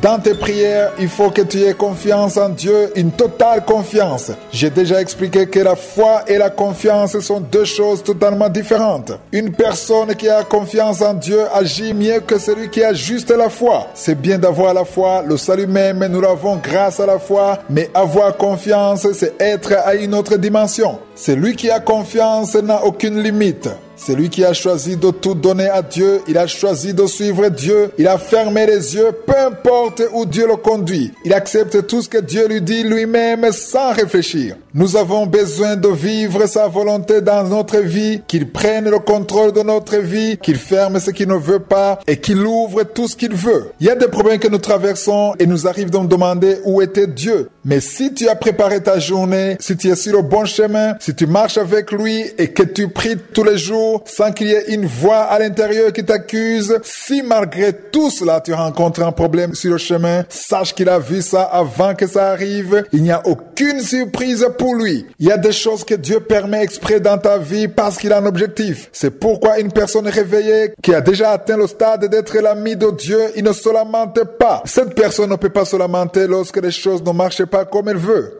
C'est difficile de comprendre comment quelqu'un peut se lamenter quand il a prié le matin et surtout qu'il a préparé la journée. Peut-être si tu n'as pas pris le temps de prier et que tu es parti comme ça sans la prière, là je peux te comprendre. Mais sinon, si tu as vraiment prié le matin, tu sais très bien que tout ce qui va arriver, c'est Dieu qui l'aura permis. C'est pour cela que s'il y a des choses que tu n'aimes pas, tu ne peux pas te lamenter parce que tu as prié, tu as préparé la journée, tu as fait confiance en Dieu, tu vas remercier Dieu dans toutes les circonstances. Dans Kanguka d'hier, je disais que nous devons apprendre à prioriser les intérêts de je suis. Nous devons apprendre à rechercher la gloire de Dieu dans tout ce que nous faisons. Si tu es en train de prier pour un mari, prie en mettant en avant la gloire de Dieu. Il faut que tu épouses l'homme qui vient de Dieu. Ne cherche pas n'importe qui. Celui qui vient de Dieu, c'est celui-là qui te donnera la paix. Donc même si tu cherches une femme, il faut prier pour avoir une femme qui vient de Dieu. C'est valable aussi pour celui ou celle qui veut un enfant. Fais une prière comme celle d'Anne. Anne a prié et cherchait l'intérêt de Dieu. Lorsque Anne priait pour un enfant, avant de concevoir Samuel, elle a prié en demandant un enfant qui servirait l'Éternel. Dieu a toujours besoin de voir ses intérêts dans tout ce que tu lui demandes. Changeons notre façon de prier, ne cherchons pas uniquement nos intérêts. Même si tu as des préférences, je ne suis pas en train de dire que Dieu ne va jamais te donner ce que tu veux, mais ce qui touche son cœur, c'est lorsqu'il voit ses intérêts dans tout ce que tu lui demandes. Nous devons savoir que les fardeaux que nous avons, c'est-à-dire les prières de tous les jours, on prie pour les choses matérielles, les choses qui sont liées à la vie de tous les jours, les besoins quotidiens, cela n'est pas censé être la priorité. La priorité, c'est l'intérêt de Dieu avant tout. Dans Matthieu 6:33, il est écrit « Cherchez premièrement le royaume et la justice de Dieu, et toutes ces choses vous seront données par-dessus. » Dieu connaît ce dont tu as besoin. Faisons la prière de Moïse, cherchons les intérêts de je suis. Moïse a prié en mettant en avant la gloire de Dieu. Il n'a pas cherché sa propre gloire. Nous ne voyons nulle part où il parle de lui. Dans Exode 32, versets 10 à 11, nous avons déjà lu ce passage. Moïse ne cherchait pas sa propre gloire. Il y a plusieurs sortes de prières, mais j'aimerais vous demander de prier non pas une prière religieuse ou juste prier comme une formule. Il se pourrait que tu fais une prière que tu connais déjà. Tu sais par quoi tu commences et par quoi tu termines. Ce ne sont même pas tes paroles. Je suis ne veux pas entendre une prière que quelqu'un d'autre a écrite pour toi. C'est comme aller vers ton père et commencer à le saluer en utilisant les paroles de quelqu'un d'autre. Il ne va pas du tout apprécier. Il voudra tout d'abord sentir ton cœur. Il veut entendre ce que tu veux. Il voudra entendre les paroles qui viennent de ton cœur. Avant, on le faisait, on écoutait les prières des autres serviteurs de Dieu et on essayait de les imiter en priant comme eux. Il y en a même qui essaient d'imiter le parler en langue des autres. Dieu veut entendre ce qui vient de toi. Il ne veut pas entendre des paroles parce qu'elles sont bien choisies par un vocabulaire spirituel sophistiqué. Il veut entendre ton cœur, car si tu dis ce que les autres ont déjà dit, il n'y aura pas de présence de Dieu. La présence de Dieu ne se manifeste pas dans des choses artificielles. Dieu veut ton cœur. Il ne veut que toi. Il veut parler à ton cœur. Ne fais plus de prières que tu as lues quelque part. Celui qui a écrit cela avait sa propre façon de concevoir Dieu. Qu'est-ce que tu vas dire à Dieu? Dis-lui combien tu l'aimes. Dis-lui que tu lui rends grâce. Rends grâce pour ce qu'il a fait pour toi. Dis-lui comment tu le vois, comment tu le conçois. C'est là où il va te considérer comme son ami. Quand tu arrives devant une personne qui a de la valeur, en qui tu as confiance, tu t'ouvres facilement et tu lui parles. Dieu veut que tu ouvres ton cœur. Certains répètent la même prière encore et encore. Dieu ne veut pas des robots. Il veut ton cœur. Il veut que tu lui donnes tous tes fardeaux. Il veut ton action de grâce. Il veut que tu confesses de ta bouche sa grandeur. Loue-le et chante. Tu ne dois pas dire uniquement ce qu'il t'a donné, mais tu peux aussi le louer pour sa création. Il est Elohim, il a créé toutes choses. Il est Adonai, il fait tout ce qu'il veut. Parle-lui de son amour, adore-le. L'adoration veut dire entrer dans la présence de Dieu. Tu arrives à un point où tu as dépassé tes problèmes et plus tu t'approches de lui, plus il descend et il demeure dans ton action de grâce. Je le dis souvent, Dieu demeure dans l'action de grâce de ses enfants. Nous ne devons pas prier d'une façon religieuse, mais prions en permettant à notre cœur de chercher Dieu, en étant conduit par l'Esprit de Dieu. C'est là où notre prière aura un impact. Si tu fais cette prière, tu ne seras pas découragé, car il est facile de se lasser lorsqu'on fait une prière que quelqu'un d'autre a écrite et que ça ne marche pas tout de suite. C'est lui qui veut être l'ami de je suis, ne privilégie pas sa volonté. Il n'exige pas que soit accompli tout ce qu'il veut. Il prie en montrant à Dieu ce qu'il veut. Cependant, il veut toujours que soit accomplie la volonté de Dieu. Jésus même avait peur d'aller à la croix. Cependant, il a ajouté en priant, il a dit, non pas ce que moi je veux, mais ce que toi tu veux. En priant ainsi, il était en train de nous enseigner à montrer toujours à Dieu ce que nous voulons, mais que nous devons aussi toujours nous soumettre à sa volonté, à la volonté de Dieu. Nous voyons cette prière dans Luc chapitre 22 au verset 41 et 43 où il est écrit, puis il s'éloigna d'eux à la distance d'environ un jet de pierre et s'étant mis à genoux, il pria en disant, Père, si tu voulais éloigner de moi cette coupe, toutefois, que ma volonté ne se fasse pas, mais la tienne. Alors un ange lui apparut du ciel pour le fortifier. L'ange est venu parce qu'il a accepté de se soumettre et de chercher non pas ses propres intérêts, mais les intérêts de je suis. La semaine prochaine, je vais vous montrer une autre chose qui est nécessaire pour être appelé l'ami de je suis. Jusqu'à maintenant, j'ai déjà parlé de deux choses. J'ai parlé de deux conditions. La confiance totale en Dieu et rechercher la gloire de Dieu. Si tu suis attentivement cet enseignement, ta vie de prière ne sera plus la même. Ici, je parle à ceux qui sont fatigués de prier. Ils n'ont plus la force de prier. Ils ne veulent plus prier car leur prière n'a plus aucune valeur. Lorsque la prière devient quelque chose de mécanique, tu te lasses tôt ou tard. À ce moment-là, tu pries sans savoir pourquoi tu le fais. Il arrive même de prier et d'arriver à un point où tu ne sais plus où tu en es, tellement ton attention est sur le fardeau que tu as. Je veux qu'on change de stratégie. Tu as un fardeau et il est lourd. Mais la parole de Dieu te demande de lui charger tes fardeaux. C'est écrit dans 1 Pierre 5, verset 7. Tu n'es pas censé porter ton fardeau, mais il faut que tu le lui donnes. Nous devons charger nos fardeaux à Dieu. Je dis alors que si tu pries et que malgré cela tu continues de garder tes yeux et ton attention sur ton problème, tu vas te retrouver en train de parler de la grandeur de ton problème au lieu de parler de la grandeur de Dieu. Tu risques de te retrouver en train de diminuer Dieu. Tu n'es pas censé parler de la grandeur de ta montagne. Tu es plutôt appelé à parler de la grandeur de Dieu. Il ne faut parler de la présence de Dieu et parler de la gravité de ta situation. Parler que tu es déjà dans la ménopause, que tu ne vas plus avoir un enfant. Dis plutôt à Dieu qu'il est grand. Parle-lui de sa grandeur et il va t'entendre si tu parles de lui. Nous avons toujours tendance à parler de la grandeur, de l'impossibilité de la situation, parler de la puissance de Dieu, montrer à Dieu que tu crois réellement qu'il est capable de changer ta situation. J'ai déjà donné un enseignement que j'ai appelé les montagnes ont des oreilles. Ce n'est pas dans Kanguka, mais c'est dans mon site christnikumana.org. Si les montagnes n'avaient pas d'oreilles, Jésus ne nous aurait jamais dit de parler à la montagne. On parle à une chose qui a des oreilles. Il faut que tu saches que ton problème a des oreilles. Parle-lui de la grandeur de Dieu. Plus Dieu est grand dans ta vie, plus tes problèmes seront minimes. Dieu est déjà grand, mais il est important que tu parles de sa grandeur. Je est déjà grand. Tu ne peux pas faire de lui plus grand qu'il l'est déjà. Il est tout puissant, il est omniprésent. La question est celle-ci. Est-il grand dans ton cœur? Est-ce qu'il est puissant dans ton cœur? Ou alors il a des limites? Il se pourrait que tu parles de la grandeur de tes problèmes plus que la grandeur de ton Dieu. Il est temps de changer cela. Parle de la grandeur de Dieu au lieu de parler de la grandeur de tes problèmes. Je vous ai parlé de deux choses qui sont nécessaires pour que tu sois appelé ami de Dieu. La première chose, c'est la confiance totale. La deuxième, c'est la gloire de Dieu. Voyons maintenant la troisième chose. Lisons dans Exode 32, versets 30 à 32. Il est écrit, le lendemain Moïse dit au peuple, vous avez commis un grand péché. Je vais maintenant monter vers l'Éternel. J'obtiendrai peut-être le pardon de votre péché. Au verset 31, nous voyons la prière et il a utilisé des paroles profondes. Il a dit, ah, ce peuple a commis un grand péché. Ils se sont fait un Dieu d'or. Au verset 32, il dit, pardonne maintenant leurs péchés, sinon efface-moi de ton livre que tu as écrit. Cette prière est très impressionnante.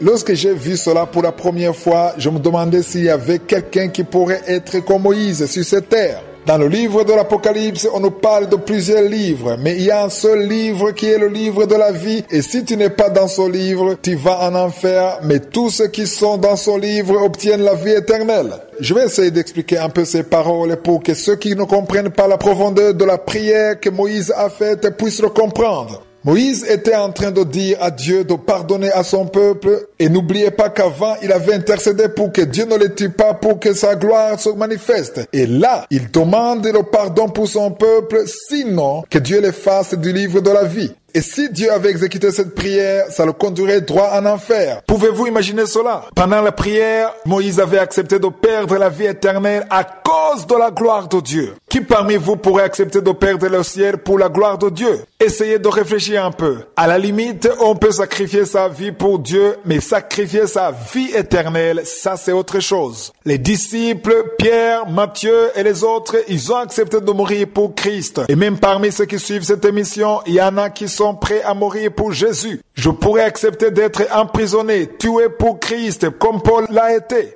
Nous pouvons essayer d'imiter les disciples, même si certains ont connu une fin tragique. Pierre a été crucifié la tête en bas. Nous pouvons croire que la grâce de Dieu nous permettrait d'y arriver, mais me dit que je pourrais perdre la vie éternelle, aller en enfer, habiter avec Satan et les démons dans le but de protéger la gloire de Dieu, ça c'est autre chose. Moïse avait déjà atteint un autre niveau où il avait oublié sa propre personne. Il avait décidé de mettre en avant les intérêts de Dieu. Il n'a pas dit qu'il voulait mourir. Non, c'est pas ce qu'il a dit. Et d'ailleurs, la plupart pourraient dire qu'au lieu de voir des choses qui ne conviennent pas, mieux vaut mourir. Mais Moïse n'a pas demandé de mourir. Il était prêt à laisser tomber la vie éternelle pour la gloire de Dieu. Le verset 33 dit, l'Éternel dit à Moïse, c'est celui qui a péché contre moi que j'effacerai de mon livre. Cette prière a touché le cœur de de Dieu d'une façon spéciale. Est-ce que toi aussi tu cherches la gloire de Dieu? J'ai déjà parlé de la confiance totale en Dieu. La deuxième chose, c'est la gloire de Dieu. Et la troisième chose, c'est le sacrifice. Donner ta vie, abandonner tout ce qui est important pour toi pour la gloire de Dieu. Jusqu'où sommes-nous prêts à aller pour chercher la gloire de Dieu? Dans tout ce que nous faisons, est-ce que nous ne sommes pas en train de chercher notre propre gloire? Est-ce que tu ne fais pas tout ce que tu fais pour que les autres t'apprécient? Veux-tu que ce soit je suis qui reçoive toute la gloire? En y répondant, nous allons nous rendre compte qu'il y a des choses que nous devons changer dans notre attitude. Prie et demande à Dieu de te permettre de toujours mettre en avant sa gloire. C'est l'Esprit Saint qui nous donnera la force. Pour pouvoir dire ce genre de paroles, les paroles de sacrifice, il faut avoir accepté de donner son corps en sacrifice. Moïse avait accepté de perdre même le ciel au lieu de voir Dieu sous-estimé. Je ne sais pas si vous comprenez le niveau que Moïse avait atteint. Il n'avait plus de vie, il n'avait plus aucun intérêt. Toute sa vie, c'était « je suis ». C'est pourquoi au début de cet enseignement, nous avons vu comment Dieu descendait et lui parlait comme un homme parle à son ami. Même quand Moïse commettait une erreur, Dieu était toujours avec lui. Il le défendait parce qu'il s'adressait à lui comme un homme parle à son ami. Nous l'avons vu dans Exode 33, versets 10 à 11. Aujourd'hui, je vais encore une fois revenir sur le fait que Moïse a accepté de se sacrifier, de sanctifier sa vie éternelle pour la gloire de Dieu. Il a accepté non pas la mort du corps, mais la mort de l'âme. Je le dis souvent dans la mission de vendredi, lorsqu'une personne meurt, ce n'est que son corps physique qui meurt. Son âme reste en vie et c'est l'âme qui sera jugée. La troisième chose qui fait de nous les amis de je suis, c'est le sacrifice. L'une des choses qui touche le cœur de Dieu, c'est le fait de sacrifier ses propres intérêts pour lui.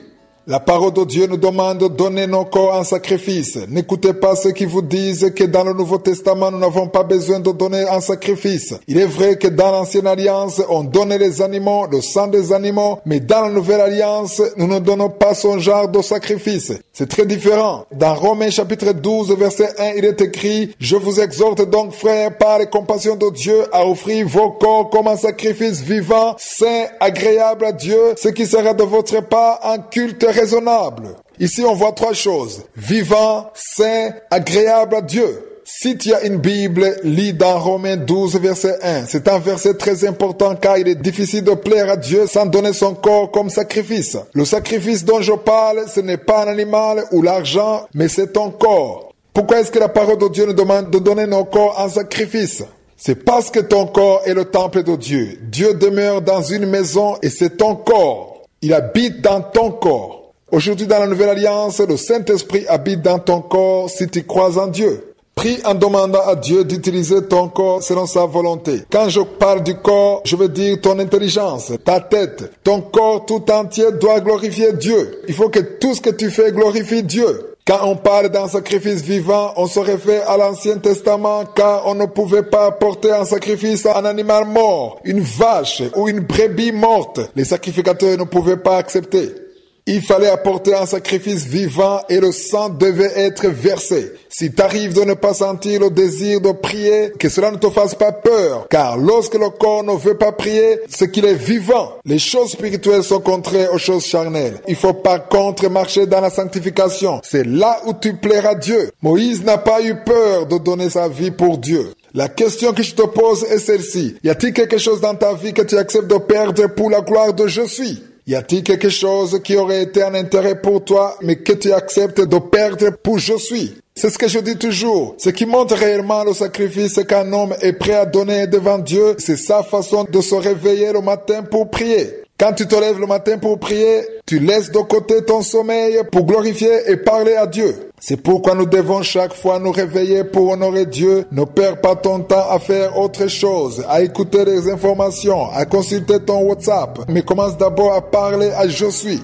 D'abord et avant tout, parle à je suis. La troisième condition pour être appelé l'ami de Dieu, c'est le fait de donner sa vie, son temps en sacrifice afin que Dieu soit glorifié. La parole de Dieu dit que tous ceux qui ont accepté Jésus-Christ comme leur Seigneur et leur Sauveur sont devenus les enfants de Dieu. Mais être l'ami de je suis demande un autre niveau de compréhension, un niveau qui touche le cœur de Dieu. C'est là que je veux qu'on arrive tous. Souvent, nous souhaitons plutôt que je suis nous donne la vie qui nous plaît. Changeons cela. Désirons plutôt que je suis soit content de nous, qu'il soit satisfait de notre vie. As-tu jamais pensé à cela? Est-ce que Josué a un intérêt dans tout ce que je fais? C'est la question qu'on devait nous poser. Est-il content de ma vie? Il y a beaucoup de personnes qui veulent plaire aux gens, ils veulent qu'on dise du bien d'eux, mais je vais vous pousser à chercher plutôt une réputation céleste, plutôt que la réputation terrestre. Un enfant de Dieu, une personne réveillée ne se soucie pas de ce que les autres vont dire, mais il se soucie plutôt de ce que dit le ciel. Tout le monde peut t'applaudir, mais au ciel, ce que tu fais en secret est déjà connu.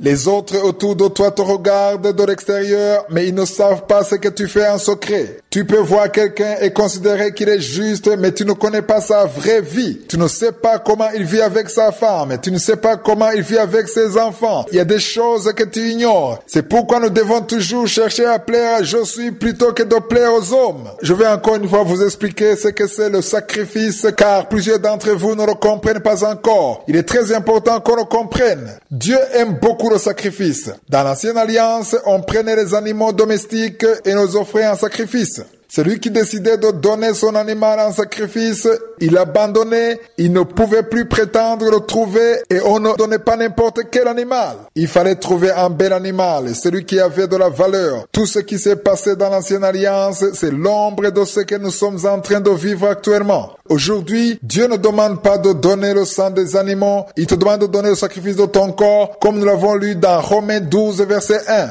Une autre chose que Dieu te demande, nous le voyons dans Hébreux 13, verset 15. Dieu nous demande de donner un sacrifice d'action de grâce. Pourquoi est-ce que l'action de grâce est un sacrifice? Parce que dans ce même verset que je viens de citer, Hébreux 13, 15, il est écrit que nous devons donner cette action de grâce continuellement. Ce qui veut dire que même quand les choses vont mal, Dieu a besoin de ton action de grâce. L'action de grâce n'est pas uniquement nécessaire lorsque tout va bien, mais elle doit être faite tous les jours. L'action de grâce doit être notre mode de vie. Tu n'es pas censé rendre grâce lorsque tout va bien, mais même quand tu as perdu quelqu'un, même lorsque rien ne va, il faut rendre grâce à Dieu parce qu'il est Dieu. Peu importe comment est ta situation, regarde en arrière et rends grâce à Dieu parce qu'il est Dieu. Considère ce qu'il a fait pour toi dans le passé et rends-lui grâce.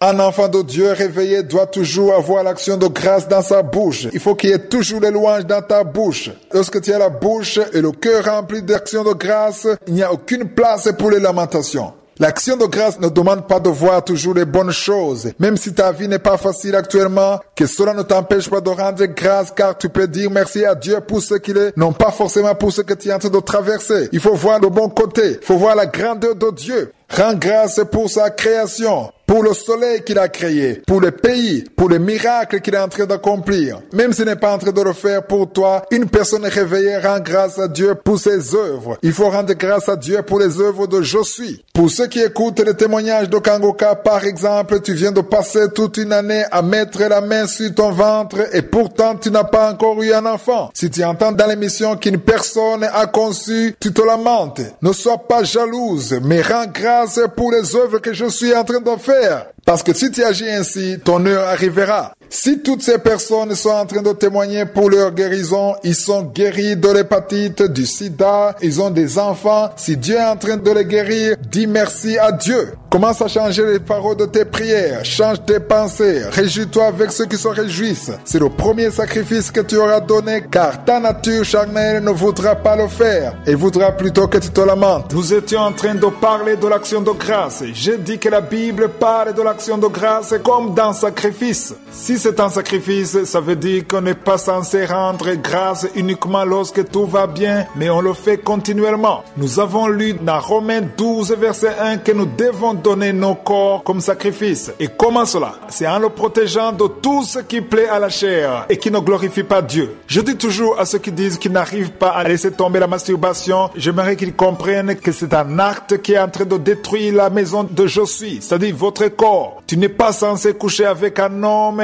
qui n'est pas ton mari ou une femme qui n'est pas ta femme. Il ne faut pas faire ça, car tu es en train d'abuser de la maison de Dieu dans des choses qui ne le glorifient pas. Tu dois protéger la maison de Dieu et l'honorer. La maison de Dieu, c'est ton corps, c'est le temple de Dieu. J'aime dire à mes auditeurs qu'on honore Dieu même dans notre façon de nous habiller. Il y a des habits qui ne glorifient pas Dieu, mais qui attirent plutôt les autres dans le péché. Tu dois te protéger dans tout ce que tu fais. Tu dois veiller à ce que dans tout ce que tu portes, dans tout ce que tu dis, la gloire de Dieu soit mise en avant. Des fois, on dit aux gens que ce qu'ils font est mal et que ça ne glorifie pas Dieu, et tout ce qu'ils te répondent, ils disent qu'ils aiment ça. Si tu agis ainsi, sache que tu n'es pas en train de chercher les intérêts de je suis, mais tu cherches les tiens. Tu dois comprendre qu'il faut cesser tout ce qui ne glorifie pas Dieu dans ta vie. Hier, je vous ai parlé de la prière. Je vous ai dit que la prière demande de faire un sacrifice. Dans Matthieu 26, 41, Jésus a dit, veillez et priez, afin que vous ne tombiez pas dans la tentation. L'esprit est bien disposé, mais la chair est faible. Nous avons encore une chair et les désirs de la chair sont contraires à ceux de l'esprit. Pour bien comprendre, il faudra lire dans Galates 5, verset 17. Il est écrit, la chair a des désirs contraires à ceux de l'esprit et l'esprit en a de contraires à ceux de la chair. Ils sont opposés entre eux afin que vous ne fassiez point ce que vous voudriez. Nous ne sommes pas censés faire ce que nous voulons, mais nous devons faire ce que l'Esprit de Dieu nous invite à faire. C'est pourquoi le verset 16 dans ce même chapitre dit, marchez selon l'Esprit et vous n'accomplirez pas les désirs de la chair.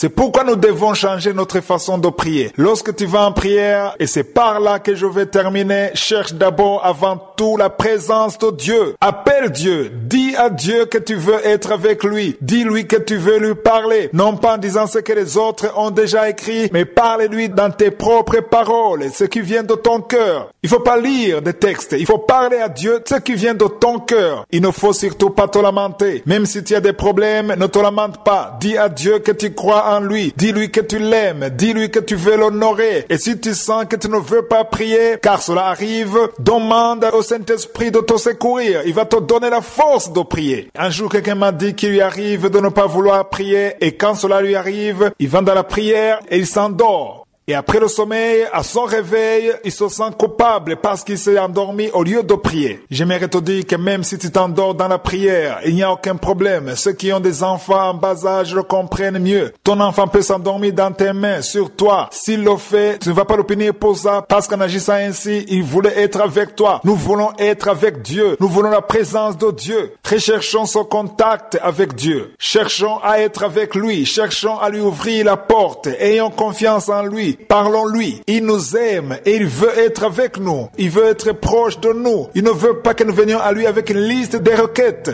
Ce dont nous avons besoin, nous aurons le temps de le lui dire. Mais d'abord et avant tout, venons chercher sa face, sa gloire, son cœur. C'est là où notre prière aura un impact et nous y gagnerons la force de prier. J'aimerais qu'on comprenne que tout dépend de la relation que vous avez avec Dieu. Prier, c'est avoir une relation particulière avec Je suis. Prier, ce n'est pas demander ce que tu veux uniquement. L'essentiel, c'est le cœur avec lequel tu viens dans la présence de Dieu. Je veux qu'on arrive à un niveau où nous prions non pas pour avoir la réponse à nos problèmes, mais nous devons prier premièrement pour être en communion avec Je suis. Va dans la présence de Dieu et rends-lui grâce. Dis-lui merci pour ce qu'il est pour toi. Parle-lui de sa grandeur. Ça lui fera plaisir. Comme promis, aujourd'hui nous allons parler de Jésus. Lisons dans Jean 15, verset 15. Il est écrit, « Je ne vous appelle plus serviteur, parce que le serviteur ne sait pas ce que fait son maître, mais je vous ai appelé ami parce que je vous ai fait connaître tout ce que j'ai appris de mon Père. » Ici, j'aimerais encore une fois expliquer que nulle part dans la Bible, nous ne voyons les disciples de Jésus traiter Jésus comme leur ami.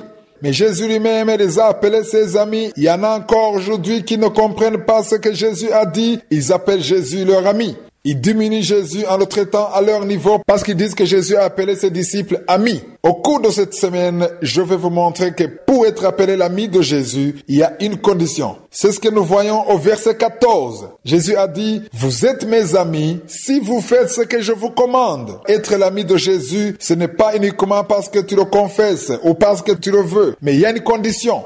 Il y a un commandement que Jésus a appelé un nouveau commandement. C'est écrit dans Jean 13, verset 34-35.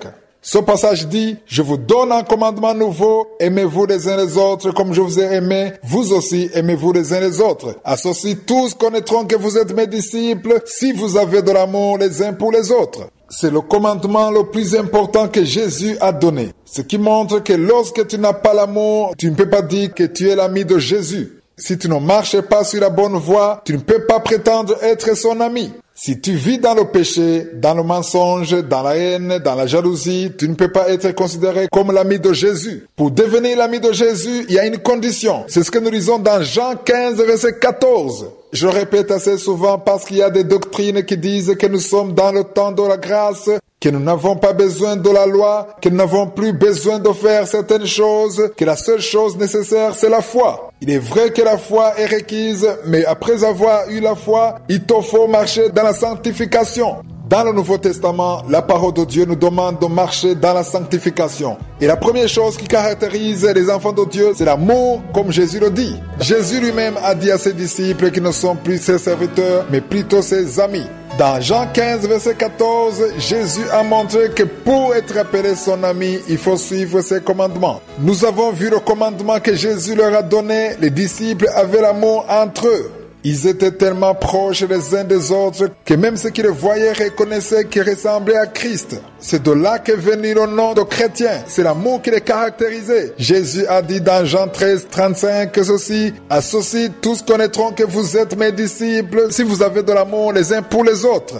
Si tu dis que tu as reçu Jésus dans ta vie, mais que tu n'as pas l'amour dans ton cœur, tout ce que tu reçois, c'est toi uniquement, tu ne considères personne d'autre, tu as la haine, la jalousie, tu es toujours en train de t'opposer aux autres, cela montre que tu n'as pas l'amour dans ton cœur et tu ne peux pas être considéré comme l'ami de Jésus. Cependant, même si Jésus a dit que nous pouvons être ses amis, il y a une dimension qui lui est propre et ça doit rester ainsi. Il y a un respect qui doit toujours être manifesté car il ne peut pas être considéré au même niveau qu'un être humain. Je vais vous montrer un passage où Dieu enseigne à ses disciples. Lisons dans Matthieu 17 du 1er au 6e verset. Le premier verset dit, 6 jours après, Jésus prit avec lui Pierre, Jacques et Jean, son frère, et il les conduisit à l'écart sur une haute montagne. La parole de Dieu qualifie les 3 disciples de piliers de l'Église.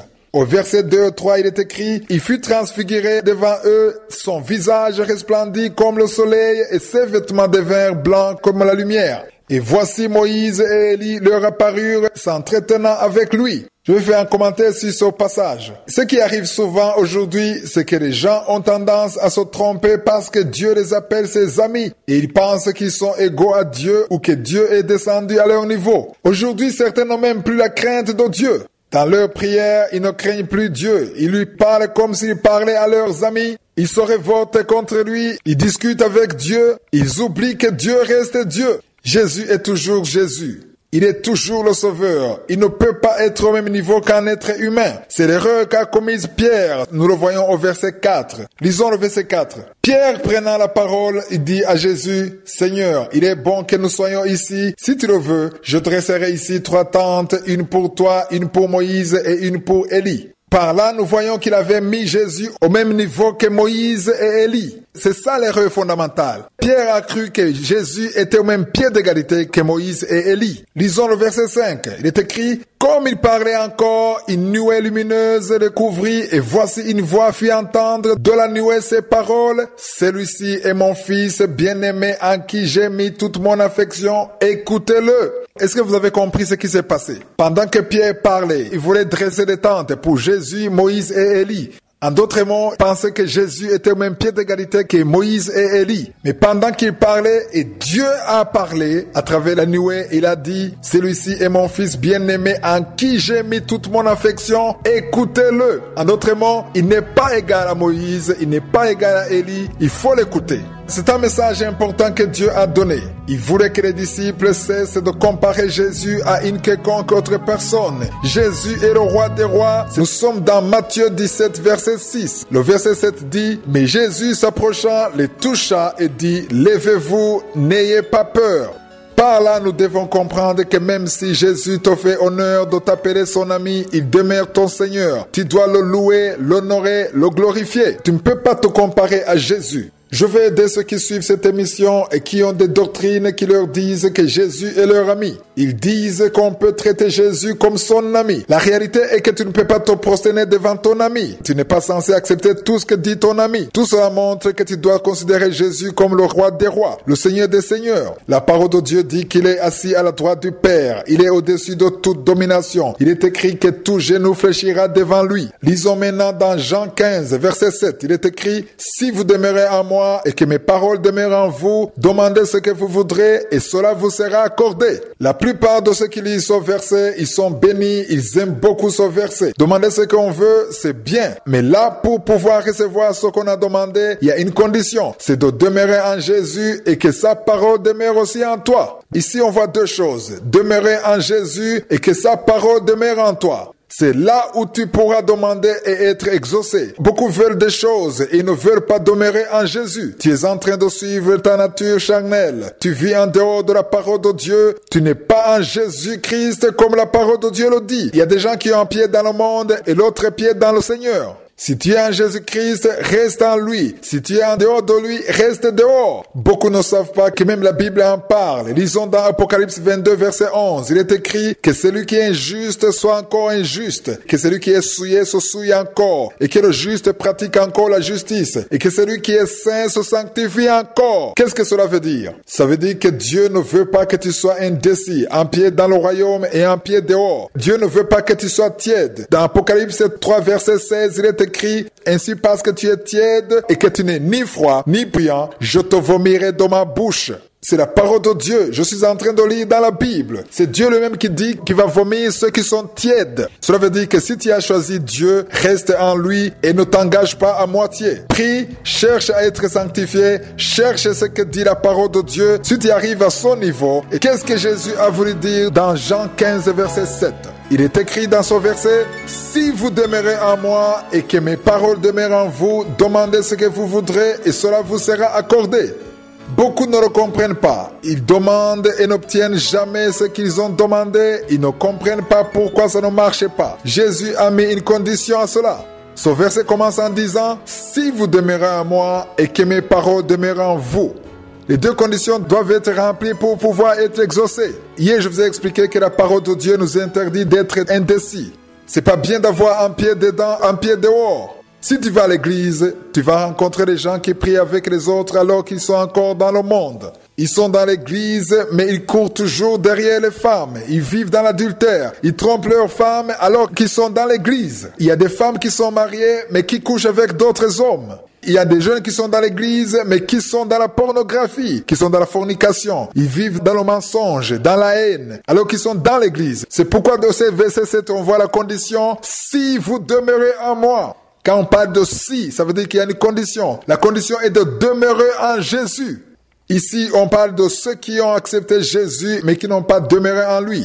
Il y a une chanson que j'aime beaucoup qui dit « Restez en Jésus et demeurez en lui ». Il ne faut pas abandonner Jésus. Il y en a qui viennent à lui pour avoir un miracle. Ils viennent à lui pour avoir un travail, pour avoir un mari, pour avoir la guérison. Mais là n'est pas la motivation qui devrait te pousser à venir à Jésus. Il ne faut pas venir à Jésus pour ce qu'il te donne. Il faut venir pour la vie éternelle. Et surtout, il faut demeurer en lui. Viens à Jésus pour avoir la vie éternelle, pour devenir une nouvelle créature. Et si tu viens à lui, reste en lui. Ne mélange pas ta vie chrétienne avec la vie du monde. Lis la parole de Dieu. C'est pourquoi je vous demande toujours d'avoir des carnets de notes pour écrire tout ce que nous lisons dans cette émission Kanguka. Il faut rester dans la parole. Nous sommes en train d'étudier la Bible. Nous avons déjà étudié pas mal de livres car je veux que la parole de Dieu demeure en vous parce que rien ne change autant une personne que la parole de Dieu. Il est vrai que nous entendons les témoignages de ceux qui ont prié une fois le samedi et Dieu les a exaucés sur place.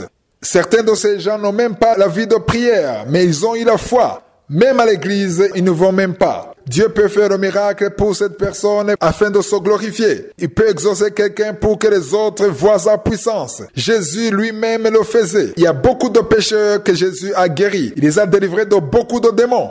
Il ne considérait pas que la personne soit juste, mais il regardait juste la foi. J'attire votre attention sur le fait que le miracle ne suffit pas. Beaucoup ont eu des miracles du temps de Jésus, mais ils sont morts dans le péché alors qu'ils avaient été guéris par Jésus lui-même.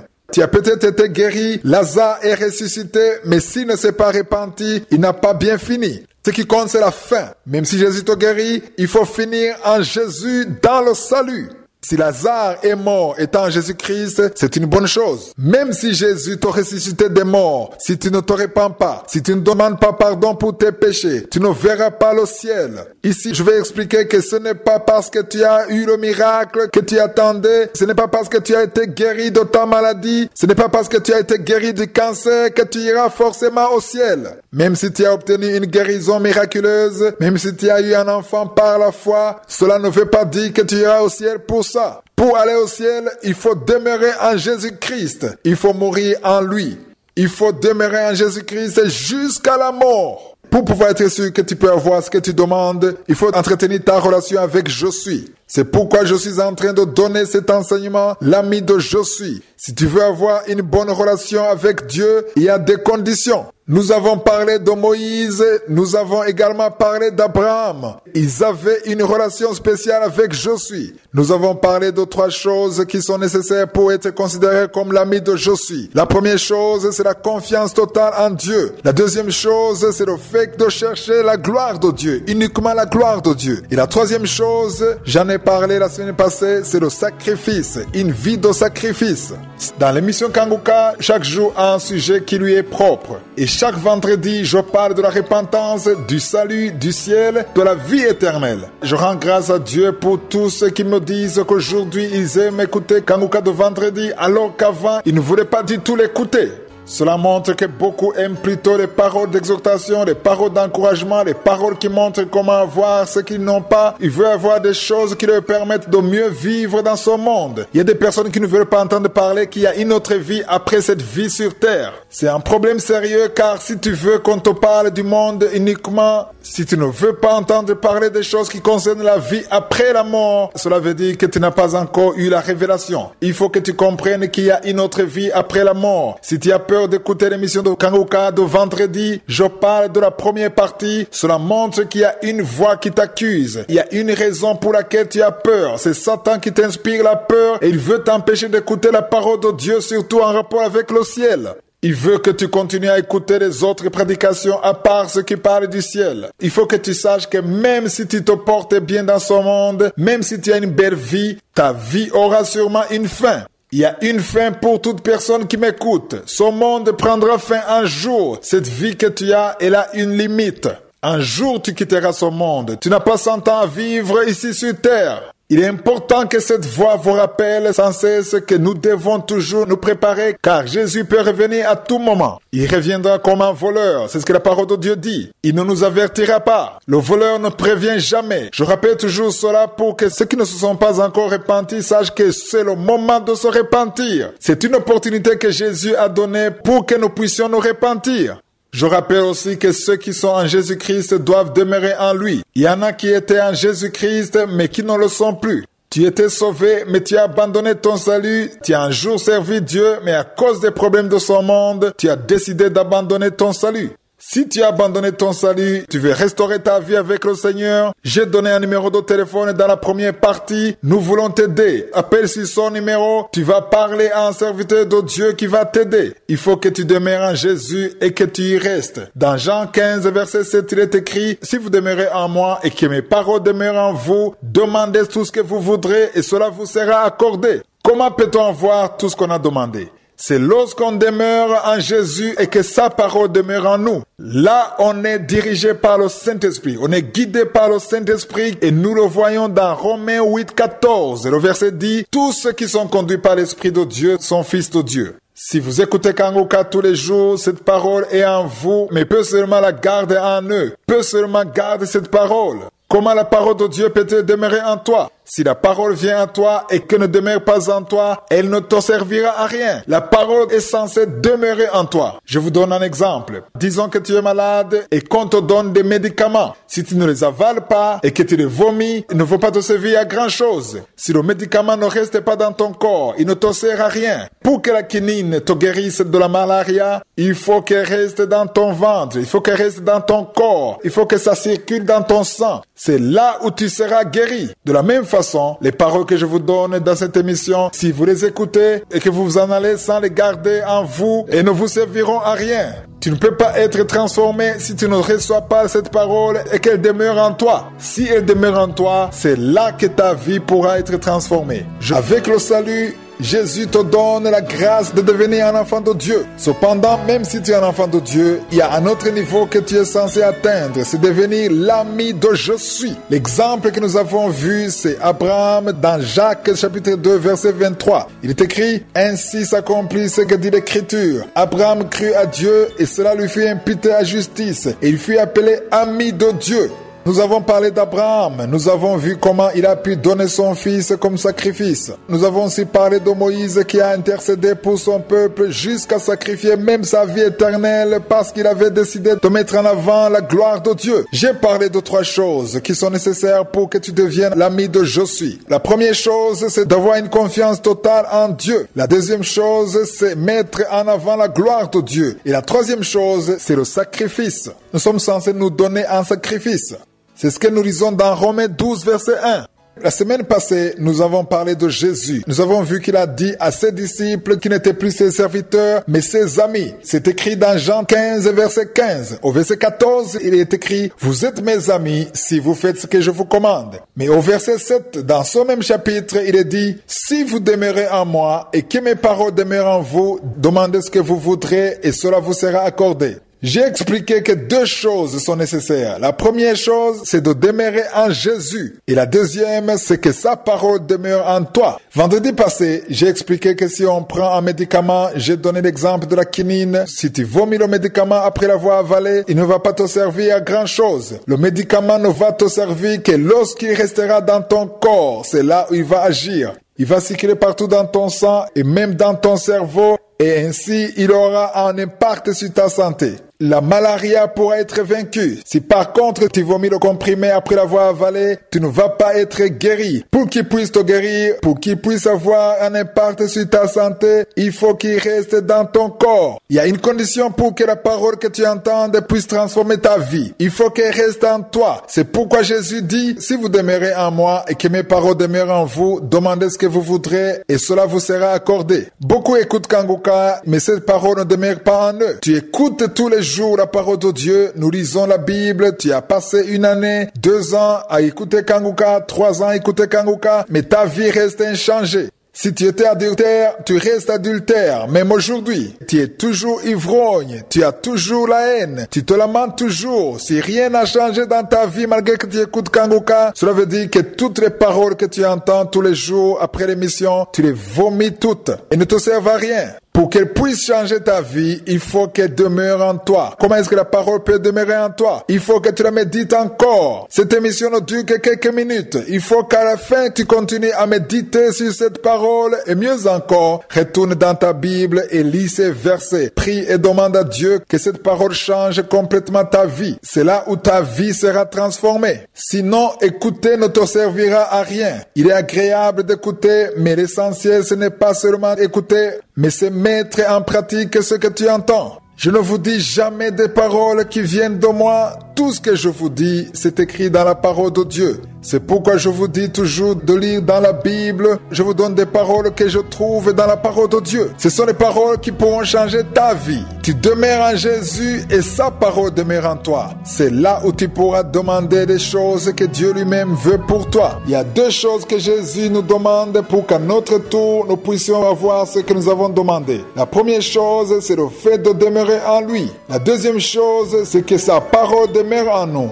Je rends grâce à Dieu pour tous ceux qui ont des carnets de notes. Ils notent tous les versets bibliques que je donne et ils ont même des carnets pour noter les versets bibliques pour préparer la journée. Ils notent tous les versets que je donne chaque mercredi. Le mardi, je donne des paroles d'exhortation. Nous traversons pas mal d'épreuves dans notre vie. C'est pourquoi ces paroles sont nécessaires. Toutes les paroles que je vous partage sont dans la Bible. C'est pourquoi je vous les donne afin que vous puissiez les lire vous-même. Lis dans la Bible afin que tu puisses puisses comprendre ce que l'Esprit de Dieu est en train de te dire. Kanguka ne dure que quelques minutes, mais si cette parole ne demeure pas en toi, elle ne va pas t'aider. La première chose que tu es censé faire, c'est d'appliquer la parole de Dieu dans ta vie. C'est de te corriger par rapport à ce que tu entends. La parole de Dieu dit dans Jacques chapitre 1 verset 23 à 24 ceci. Si quelqu'un écoute la parole et ne la met pas en pratique, il est semblable à un homme qui regarde dans un miroir son visage naturel et qui, après s'être regardé, s'en va et oublie aussitôt qui il était. Vous vous êtes sans doute déjà regardé dans un miroir ou sur une photo. Le miroir t'aide à voir tout ce qui est bien, s'il n'y a rien à ajuster. On se regarde dans le miroir pour pouvoir ajuster ce qui ne va pas. Le miroir t'aide à voir ce qui n'est pas en ordre. Tu peux te regarder dans le miroir et te rendre compte que tes cheveux ne sont pas coiffés. S'ils ne sont pas coiffés, tu cherches alors un peigne pour te coiffer. L'avantage du miroir, c'est voir tout ce qui est normal ou anormal. La parole de Dieu est pareille. Nous vous donnons la parole de Dieu pour que vous puissiez vous corriger, pour que vous puissiez être transformés et que vous quittiez la vie pécheresse.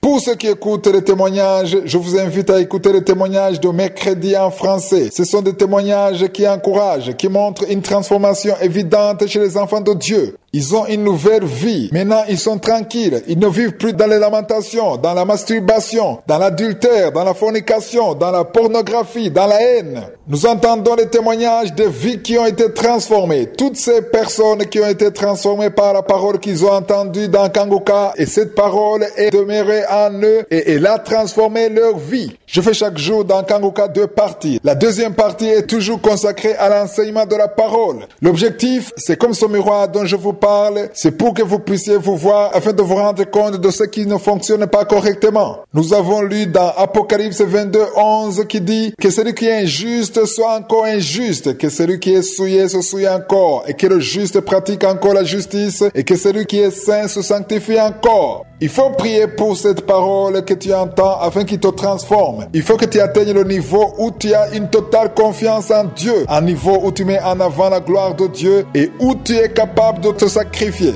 Tu vas arriver à un niveau où tu ne demanderas que des choses qui sont conformes à la volonté de Dieu. Ici, je veux éclaircir un peu pour tous ceux qui m'ont posé cette question. J'enseigne que nous devons accepter la volonté de Dieu, même quand elle est différente de la nôtre, et que c'est à ce moment que tu peux demander tout ce que tu veux et l'obtenir. Je vais expliquer cela. Lorsque tu demeures en Jésus et que sa parole demeure en toi, si tu remplis les 2 conditions, tu arriveras à un niveau où tu ne désires que ce qui est conforme à la volonté de Dieu pour ta vie. Tu ne vas désirer que les 3 choses que nous avons déjà vues. Tu vas faire confiance en Dieu et tu vas rechercher la gloire de Dieu et surtout tu seras prêt à te sacrifier. Il n'y a rien d'autre que tu ne désires. Tu voudras désormais des choses qui sont conformes à la volonté de Dieu. Tout ce qui n'est pas conforme à sa volonté, tu ne le veux plus dans ta vie. Il faut qu'on arrive à ce niveau où on ne veut rien qui n'est pas dans la volonté de Dieu. Tu vas désormais te conformer à la parole que nous lisons dans 1 Jean 5, versets 14 à 15. Je vais lire le passage. Il est écrit, nous avons auprès de lui cette assurance que si nous demandons quelque chose selon sa volonté, il nous écoute. Et si nous savons qu'il nous écoute, quelque chose que nous demandions, nous savons que nous possédons la chose que nous lui avons demandée. Pourquoi est-ce qu'on peut être sûr qu'on possède la chose? C'est parce que c'est conforme à sa volonté. Nous devons être sûrs que nous prions conformément à la volonté de Dieu. Si tu es déjà au niveau où tu demeures en Jésus et que sa parole demeure en toi, tout ce que tu vas demander, tu seras sûr de l'avoir, car tu ne demanderas plus les choses qui sont conformes à ta nature charnelle, mais tu vas plutôt demander les choses qui sont conformes à la volonté de Dieu et tu ne seras pas troublé si tu n'as pas ce que tu demandes. Tu seras toujours préparé à accepter tout ce qui vient de Dieu. Toute personne qui demeure en Jésus et qui garde en elle sa parole, il n'a plus envie d'avoir des choses qui ne sont pas conformes à la volonté de Dieu. Tu ne pourras plus être déçu parce que les choses n'ont pas marché comme tu le veux et surtout tu ne seras plus offensé ou frustré, mais tu vas seulement comprendre que si une chose n'est pas conforme à la volonté de Dieu, tu n'as plus envie de la chose. Même si la chair le désire, si tu sais que Dieu ne veut pas ça, tu ne veux plus ça. C'est le niveau que nous devons tous atteindre. À ce moment, ce qui va compter pour toi, ce n'est pas ton plaisir. Ce ne sera pas que ça t'intéresse ou pas. Ce qui va t'intéresser, c'est le plan de Dieu. Si cela ne fait pas partie du plan de Dieu, tu ne voudras plus la chose. Que le Seigneur nous aide à atteindre son niveau. Il faut que tu arrives à dire que tu ne veux pas une chose aussi longtemps que ce n'est pas dans le plan de Dieu. Si ça ne plaît pas à Dieu, ça ne me plaît pas non plus. Si tu es à son niveau, cela veut dire que tu es déjà en Jésus-Christ et que sa parole demeure en toi. Ceux qui se lamentent, qui accusent Dieu, qui contestent avec Dieu, ils le font parce que même s'ils ont reçu la la parole de Dieu, la même parole n'a pas demeuré en eux. Ils ont reçu la parole, ils ont entendu la parole, mais la parole n'a pas demeuré en eux. Parce que si la parole de Dieu demeure en toi, cette parole doit te transformer. Lorsque la parole de Dieu demeure en toi, tu crains Dieu, tu deviens l'ami de je suis. Tu ne demandes plus à Dieu de te rendre des comptes. Tu ne demandes plus à Dieu pourquoi les choses n'ont pas marché comme tu le veux. Tu ne condamnes plus Dieu, car tu auras atteint le niveau où tu acceptes sa volonté. Dieu ne peut jamais décevoir son ami, car l'ami de je suis cherche avant tout à faire sa volonté. La volonté de je suis. Il y a un verset que je veux qu'on lise, c'est dans Jean 15, verset 4. Il est écrit, « Demeurez en moi et je demeure en vous. Comme le sarment ne peut de lui-même porter le fruit s'il ne demeure attaché au cep, ainsi vous ne le pouvez non plus si vous ne demeurez en moi. » La première étape est d'accepter Jésus-Christ comme son Seigneur et son Sauveur, mais pour qu'il demeure en toi, il faut que toi aussi tu demeures en lui. Il y a une certaine communion, une fusion qui doit vous lier. Vous devenez un. Demeurez en Jésus et lui, il va demeurer en toi. Le sarment ne peut porter du fruit que s'il reste attaché au cep. Si tu coupes le sarment, il ne produira jamais du fruit car le tronc possède une vie qu'il tire des racines. Le sarment peut être défini comme une branche. Si la branche est coupée du tronc, elle ne peut pas produire du fruit. C'est pourquoi ce verset se termine en disant « Ainsi vous ne le pouvez non plus si vous ne demeurez en moi ». En d'autres mots, tu ne peux pas porter du fruit, tu ne peux pas être transformé à moins de rester attaché au cep qui est Jésus, c'est-à-dire le tronc. Jésus possède la vie. C'est en lui que se trouve la vie. La victoire se trouve en Jésus. Jésus possède la vie. Si tu ne demeures pas en lui, si tu te détaches de Jésus, tu ne pourras pas être transformé. Il y en a qui acceptent Jésus, ils le reçoivent dans leur vie, ils demeurent en lui pendant un moment, ensuite ils abandonnent leur salut. D'autres gardent un pied en lui et un pied dehors. Tu ne peux pas être complètement transformé si tu ne t'investis pas totalement. C'est pourquoi on te verra prier, tout le monde va remarquer que tu connais la parole, tu as toujours ta Bible avec toi, mais ta vie n'est pas transformée. Si avant tu insultais les gens, aujourd'hui tu continues à agir de la même façon. Et personne ne voit aucun changement en toi. Si tu étais un menteur avant d'être converti, et aujourd'hui que tu as accepté Jésus, tu continues à mentir. On ne voit aucun changement en toi. Pour manifester les fruits de la repentance, il faut que tu demeures en Jésus. Car ce verset 4 dit, « S'il ne demeure attaché au cep, ainsi vous ne le pouvez non plus si vous ne demeurez en moi. » C'est une condition claire que Jésus a montrée. Qu'est-ce qui change lorsque Jésus demeure en toi? Il va changer ta vie. Il la transforme. C'est ainsi qu'il conclut au verset 7 en disant, « Si vous demeurez en moi et que mes paroles demeurent en vous, demandez ce que vous voudrez et cela vous sera accordé. » J'aime aussi le 8e verset qui dit, « Si vous portez beaucoup de fruits, c'est ainsi que mon Père sera glorifié et que vous serez mes disciples. » En d'autres mots, un disciple de Jésus doit manifester les fruits de sa repentance. Il faut que tu sois une nouvelle créature. Tu ne peux pas être un disciple de Jésus et continuer à vivre dans le péché. Tu ne peux pas être un disciple de Jésus et continuer à avoir de la haine, de la jalousie, à vivre dans le mensonge, l'adultère, la fornication, la pornographie. Tu dois tout laisser tomber pour que Dieu soit honoré et lui, il t'appellera son ami. Il y a des conditions pour pouvoir être considéré comme l'ami de Dieu. Ce sont les paroles puissantes. Que l'Esprit de Dieu nous aide à comprendre que la parole de Dieu dans notre vie a un objectif. Celui de nous corriger, celui de nous redresser, celui de nous transformer. Changeons notre façon de parler, nos projets de vie, nos ambitions. Si Jésus vient dans ta vie, il doit la transformer. C'est ça la preuve que Jésus est dans notre vie. Si Jésus est vraiment dans ta vie, tu ne peux pas avoir la même vie. Il doit te transformer. Jésus ne peut pas être en toi et tu restes la même personne. C'est impossible. Nous avons vu que Dieu aime tout le monde. Cependant, lorsqu'on reçoit Jésus dans la vie, on devient un enfant de Dieu. C'est ce que dit la parole de Dieu. Tout enfant de Dieu a son nom inscrit dans le livre de la vie. Si tu es un enfant de Dieu, même si tu meurs, tes péchés sont pardonnés et tu iras au ciel. Cet enseignement nous a montré un autre niveau, un niveau supérieur à celui d'être un enfant de Dieu. Nous l'avons vu dans Jacques 2, verset 23, qu'Abraham a cru et il est ainsi devenu l'ami de Dieu. Nous avons aussi parlé de Moïse. La Bible dit que Moïse est arrivé à un point où il parlait à Dieu comme un homme parle à un autre homme. Il y a un niveau que Moïse avait déjà atteint et je veux que nous aussi nous arrivions à ce niveau. Moïse avait décidé de mettre en avant la gloire de Dieu. C'est la deuxième condition que j'ai donnée pour pouvoir être appelé l'ami de je suis. La troisième condition, c'est le sacrifice. Beaucoup veulent plaire à Dieu, mais ne veulent pas donner leur corps en sacrifice. Nous ne voyons nulle part dans la Bible où un homme appelle Dieu son ami. Mais Dieu a appelé Moïse son ami. Il a appelé Abraham son ami. Jésus a appelé ses disciples ses amis. Mais eux ne l'ont jamais appelé leur ami. Nous avons vu que Dieu leur a dit qu'ils seront ses amis s'ils font ce qu'il leur donne de faire. Ici aussi, il y a une condition pour pouvoir être l'ami de Jésus. J'ai déjà dit que lorsque tu demeures en Jésus, lui aussi demeure en toi. Et lorsqu'il demeure en toi, tu manifestes les fruits qui viennent de lui. Il est impossible de produire du fruit pour un sarment qui n'est plus attaché au cep, c'est-à-dire la branche qui n'est plus attachée au tronc. Pour que la branche produise du fruit, il faut qu'elle reste attachée au tronc. C'est Jésus qui donne la vie. Pour que tu puisses manifester la transformation qui vient de lui, cela demande que tu demeures en lui et que lui aussi demeure en toi. Tu deviens alors une nouvelle créature. Il y a un dernier verset que je veux vous montrer. C'est dans 2 Corinthiens 5, verset 17. Il est écrit, « Si quelqu'un est en Christ,